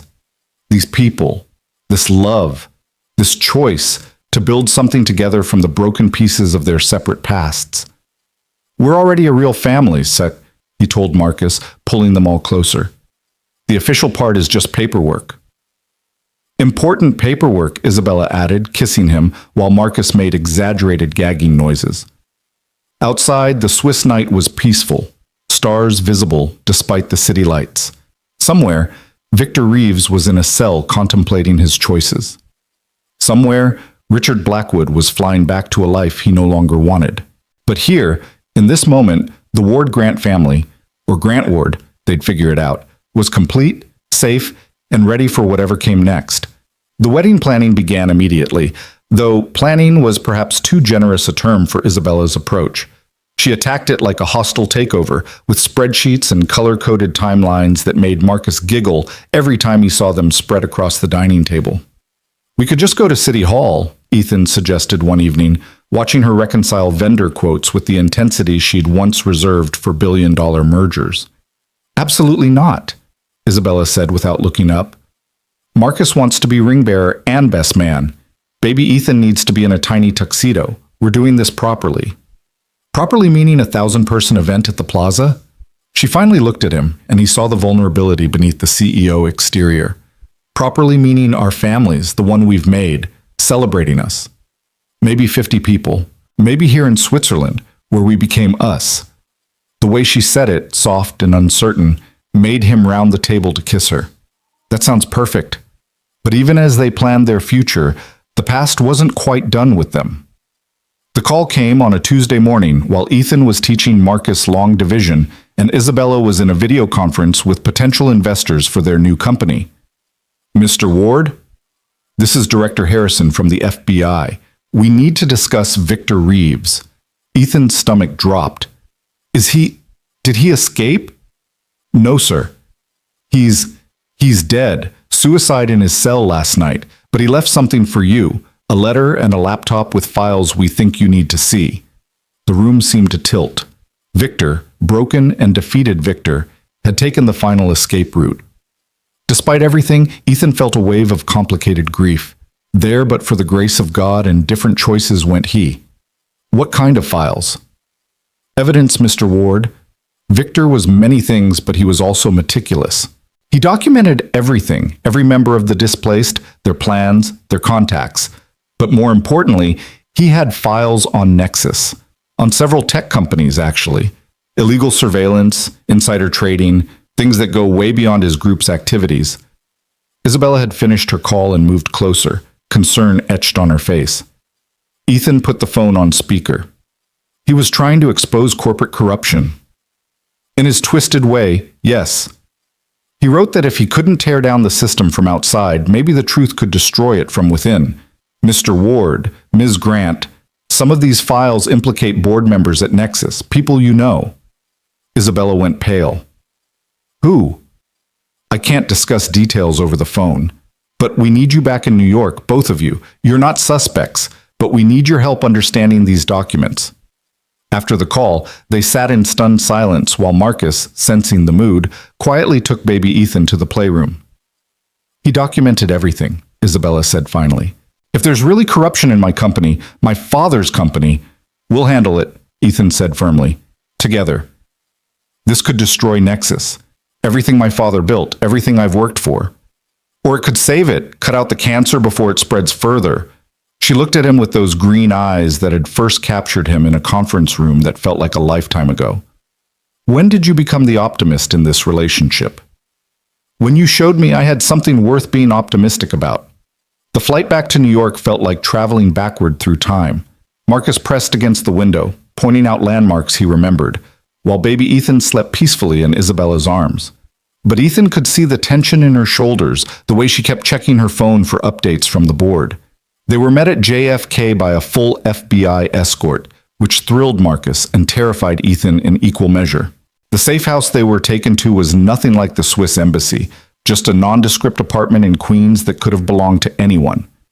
The files are extensive, Director Harrison explained, spreading documents across a conference table they'd set up in the living room. Victor had access to executive communications going back years.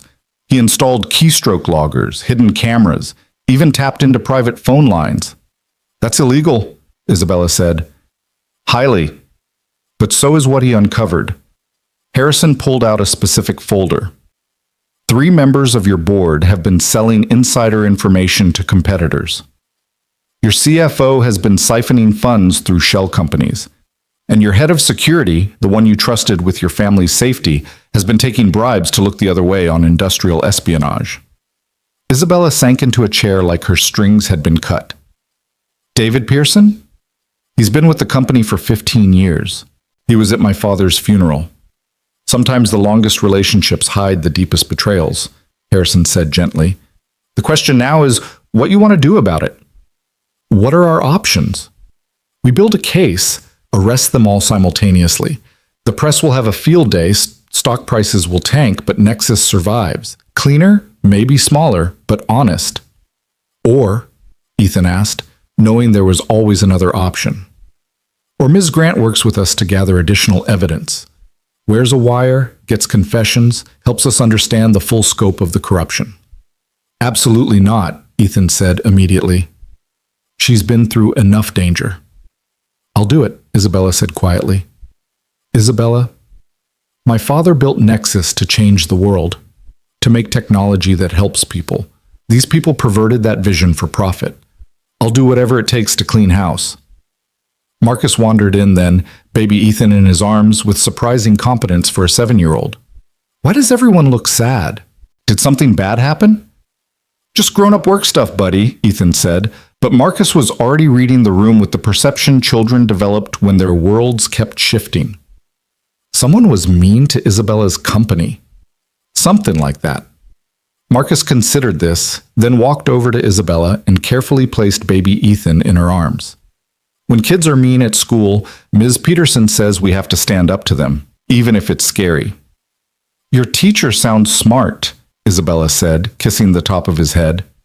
She is. She also says bullies are usually just scared of something themselves. Marcus looked thoughtful. Maybe the mean people at your company are scared too. Out of the mouths of babes, Ethan thought for what felt like the 100th time since this all began. The operation took 3 weeks. 3 weeks of Isabella wearing wires to board meetings, of pretending everything was normal while gathering evidence of extraordinary betrayal. Ethan watched her come home each night, exhausted and heartsick, peeling off the recording equipment like it was burning her skin. David offered to increase security for the wedding today, she said one night, laughing bitterly. He actually looked me in the eye and promised to keep our family safe while knowing he'd been selling our secrets to competitors. It's almost over, Ethan promised, holding her while she cried angry tears into his shoulder. Is it? How do I ever trust anyone again after this? How do I know who's real and who's just waiting for their chance to profit off my trust? You trust us, Marcus said from the doorway, where he'd appeared like a little ghost. Me and Dad and baby Ethan, we're real. Isabella held out her arms, and Marcus ran into them. You're the realest things in my life, she agreed. The arrests happened on a Thursday. Synchronized raids at homes and offices, federal agents sweeping through Nexus like avenging angels. Ethan watched from their apartment as the news broke, Isabella's hand gripped tight in his. Corruption scandal. Rocks Nexus Technologies. CEO. Isabella Grant exposed own board's crimes. The billionaire who chose justice over profit. They're making me sound heroic, Isabella said flatly. I'm not heroic. I'm just angry. Anger channeled into justice is its own kind of heroism, Ethan pointed out. The phone rang constantly. Reporters, board members, investors, all wanting statements, reassurances, explanations. Isabella ignored them all until one call made her freeze. "It's James Liu," she said, staring at the screen. "He's technically acting CEO now." "Answer it," Ethan encouraged. "Isabella."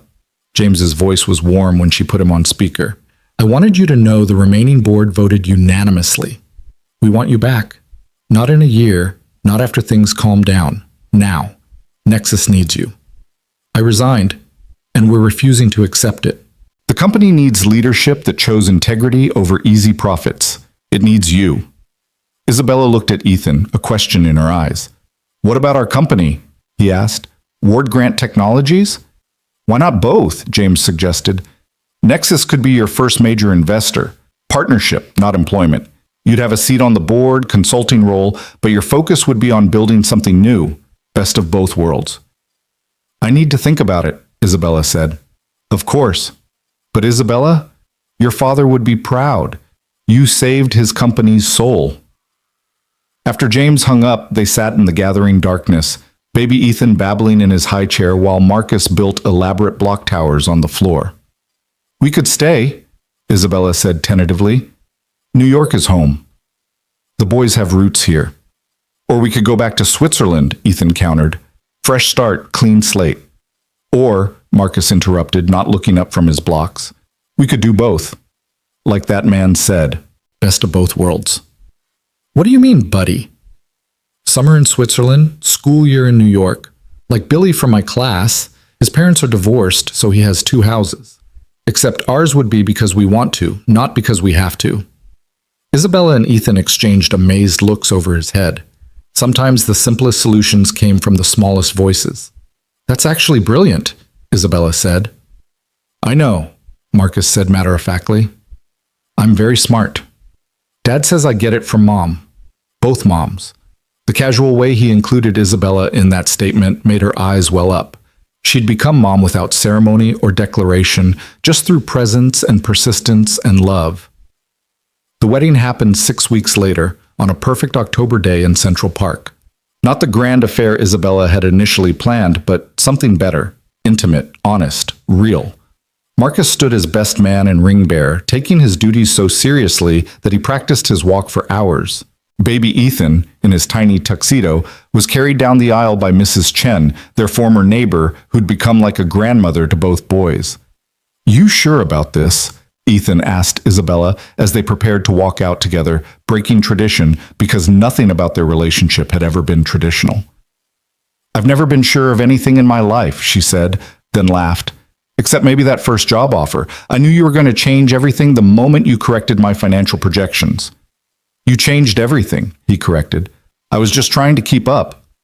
The ceremony was simple, officiated by a judge who'd known Isabella's father. But it was Marcus who stole the show, insisting on making a speech he'd written himself. "When my first mom went to heaven, I thought we'd be sad forever," he read from his carefully printed notes. "But Dad said hearts are like houses. They can always build new rooms. Isabella and baby Ethan aren't replacing anyone. They're just new rooms in our heart house. And now we have so many rooms, we'll never run out of space for love." There wasn't a dry eye in the small gathering. Even Director Harrison, who'd come as a guest after everything they'd been through together, was discreetly wiping his cheeks. Richard Blackwood didn't attend, but he sent a gift. A photo album filled with pictures of Isabella's parents he'd somehow acquired, moments she'd never seen, her history returned to her. The note simply said, "For your children to know where they came from. All my best, R." As they exchanged rings, Ethan thought about the strange journey that had brought them here. A janitor and a billionaire, a widower and a single mother, 2 broken people who'd built something whole from the pieces. "You may kiss," the judge began, but Isabella was already pulling Ethan close, kissing him like they were alone in the world instead of surrounded by everyone they loved. "Gross!" Marcus shouted cheerfully, making everyone laugh. Later, at the small reception at Isabella's, penthouse, Ethan found a moment of quiet on the balcony. The city sprawled below, lights beginning to twinkle in the gathering dusk. He thought about Sarah, hoping she'd approve of this new life he'd built. Somehow, he thought she would. She'd always said he was stronger than he knew. "There you are," Isabella said, joining him, baby Ethan in her arms and Marcus trailing behind with cake on his face. "We were looking for you." "Just thinking." About? About how sometimes the worst things that happen to us lead to the best things. If Sarah hadn't died, if I hadn't taken that janitor job, if there hadn't been a fire that night, we never would have found each other, Isabella finished. It seems wrong to be grateful for tragedy. Not grateful for the tragedy, Isabella corrected. Grateful for the strength we found because of it. For the choice to keep going when stopping would have been easier. Marcus tugged on Ethan's jacket. "Dad, baby Ethan said his first word. He's only 8 months old, buddy." "But he did." "Listen." Marcus leaned close to the baby. "Say it again, little brother." Baby Ethan looked at Marcus with adoration, then opened his mouth and clearly said, "Mar." "He's trying to say Marcus," Marcus exclaimed, delighted. "I'm his first word." "Actually," Isabella said with a smile, "I think he's saying more. He does it every time he finishes his bottle." "I'm choosing to believe it's Marcus," Ethan said, ruffling his son's hair. "Better story." "The best stories are the ones we choose to believe," Isabella agreed, leaning into him as they watched the city lights come alive. 6 months later, Ward Grant Technologies, they'd literally flipped a coin, launched its first product. An AI system designed not to replace human workers, but to enhance their capabilities, making every employee as valuable as a CEO. The launch event was held in the same conference room where Ethan had first corrected Isabella's projections, now transformed into their company's headquarters. 2 years ago, a janitor saved my life, Isabella said in her keynote speech, Ethan beside her on stage, not just from a bullet, but from a narrow view of what success looked like. He showed me that brilliance exists at every level of society, waiting for opportunity. Ward Grant Technologies isn't just about artificial intelligence. It's about augmented humanity, about ensuring technology elevates everyone, not just the privileged few. The crowd erupted in applause, but Ethan barely heard it. He was watching Marcus in the front row, holding baby Ethan, now walking but still called baby Ethan, both boys wearing matching "My Parents Are Geniuses" t-shirts that Mrs. Chen had made. "Your turn," Isabella whispered, stepping back. Ethan approached the microphone, still uncomfortable with public speaking, but knowing this message mattered. "Every person in this room has potential beyond their current circumstances," he began. "I know because I've been the invisible one, the one whose ideas didn't matter because of my job title. Technology should be a ladder, not a wall. What we're launching today isn't just software, it's possibility, it's hope. It's a chance for every janitor to become a CEO, and for every CEO to remember they're human." The demo that followed was flawless. The system worked exactly as promised, turning entry-level employees into strategic thinkers, giving them tools previously reserved for the highest levels of management. Orders poured in before they even left the stage. "We did it," Isabella breathed as they finally escaped to their office. "You did it," Ethan corrected. "We did it," Marcus said firmly from the doorway, baby Ethan toddling beside him. "Family means we all did it together." And standing there in the office that had once been cleaned by a grieving widower, now run by a family built from loss and love and choice, Ethan understood that Marcus was right. They had all done it together. Every tear, every triumph, every moment of terror and joy had led to this, not an ending, but a beginning. "What's next?" Isabella asked, pulling up their business plan on the smartboard. "Everything," Ethan said, lifting baby Ethan onto his shoulders while Marcus grabbed the digital pen to add his own ideas to their plan. Absolutely everything. Through the window, Manhattan stretched out in all its impossible glory, a city of dreams and heartbreak and endless possibility. Somewhere out there, another janitor was pushing a cart through empty offices, brilliant and invisible. Somewhere, another single parent was choosing between dignity and survival. Somewhere, another family was being born from circumstances no one would choose but everyone could overcome. "Dad?" Marcus asked, adding surprisingly complex diagrams to their business plan. "Are we rich now?" Ethan looked at Isabella, at baby Ethan, at the ring on his finger and the company they'd built and the future spreading before them like a promise. "Yeah, buddy," he said, "we're the richest people in the world." "Cool," Marcus said, then went back to his drawing. "Can we still have pizza for dinner?" They laughed, all of them, the sound filling the office that had witnessed so much transformation. And as the sun set over the city that had brought them together, the Ward Grant family, they'd decided to hyphenate after all, stood ready for whatever came next, knowing that together they could handle anything. Even pizza negotiations with a 7-year-old genius. The future stretched before them, bright and uncertain and absolutely perfect in its imperfection. They'd found each other in the most unlikely way, built love from loss, created family from chance and choice and sheer determination.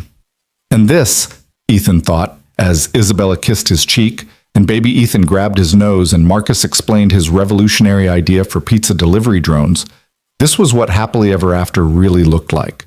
Not perfect, not without challenges, but real and messy and wonderful and theirs. The janitor who'd become a CEO, the billionaire who'd learned to trust, the boy who'd gained a mother and brother, the baby who'd never know a world without all of them together. Their story had begun with a fire and a gunshot, with terror and courage and impossible choices. But it continued with this: ordinary moments made extraordinary by the simple fact that they were sharing them. And somewhere in the city below, Victor Reeves's laptop sat in an FBI evidence locker, its secrets exposed, its purpose served. He'd been wrong about many things, but he'd been right about one. Sometimes the system was broken. The difference was, people like Ethan and Isabella weren't trying to tear it down.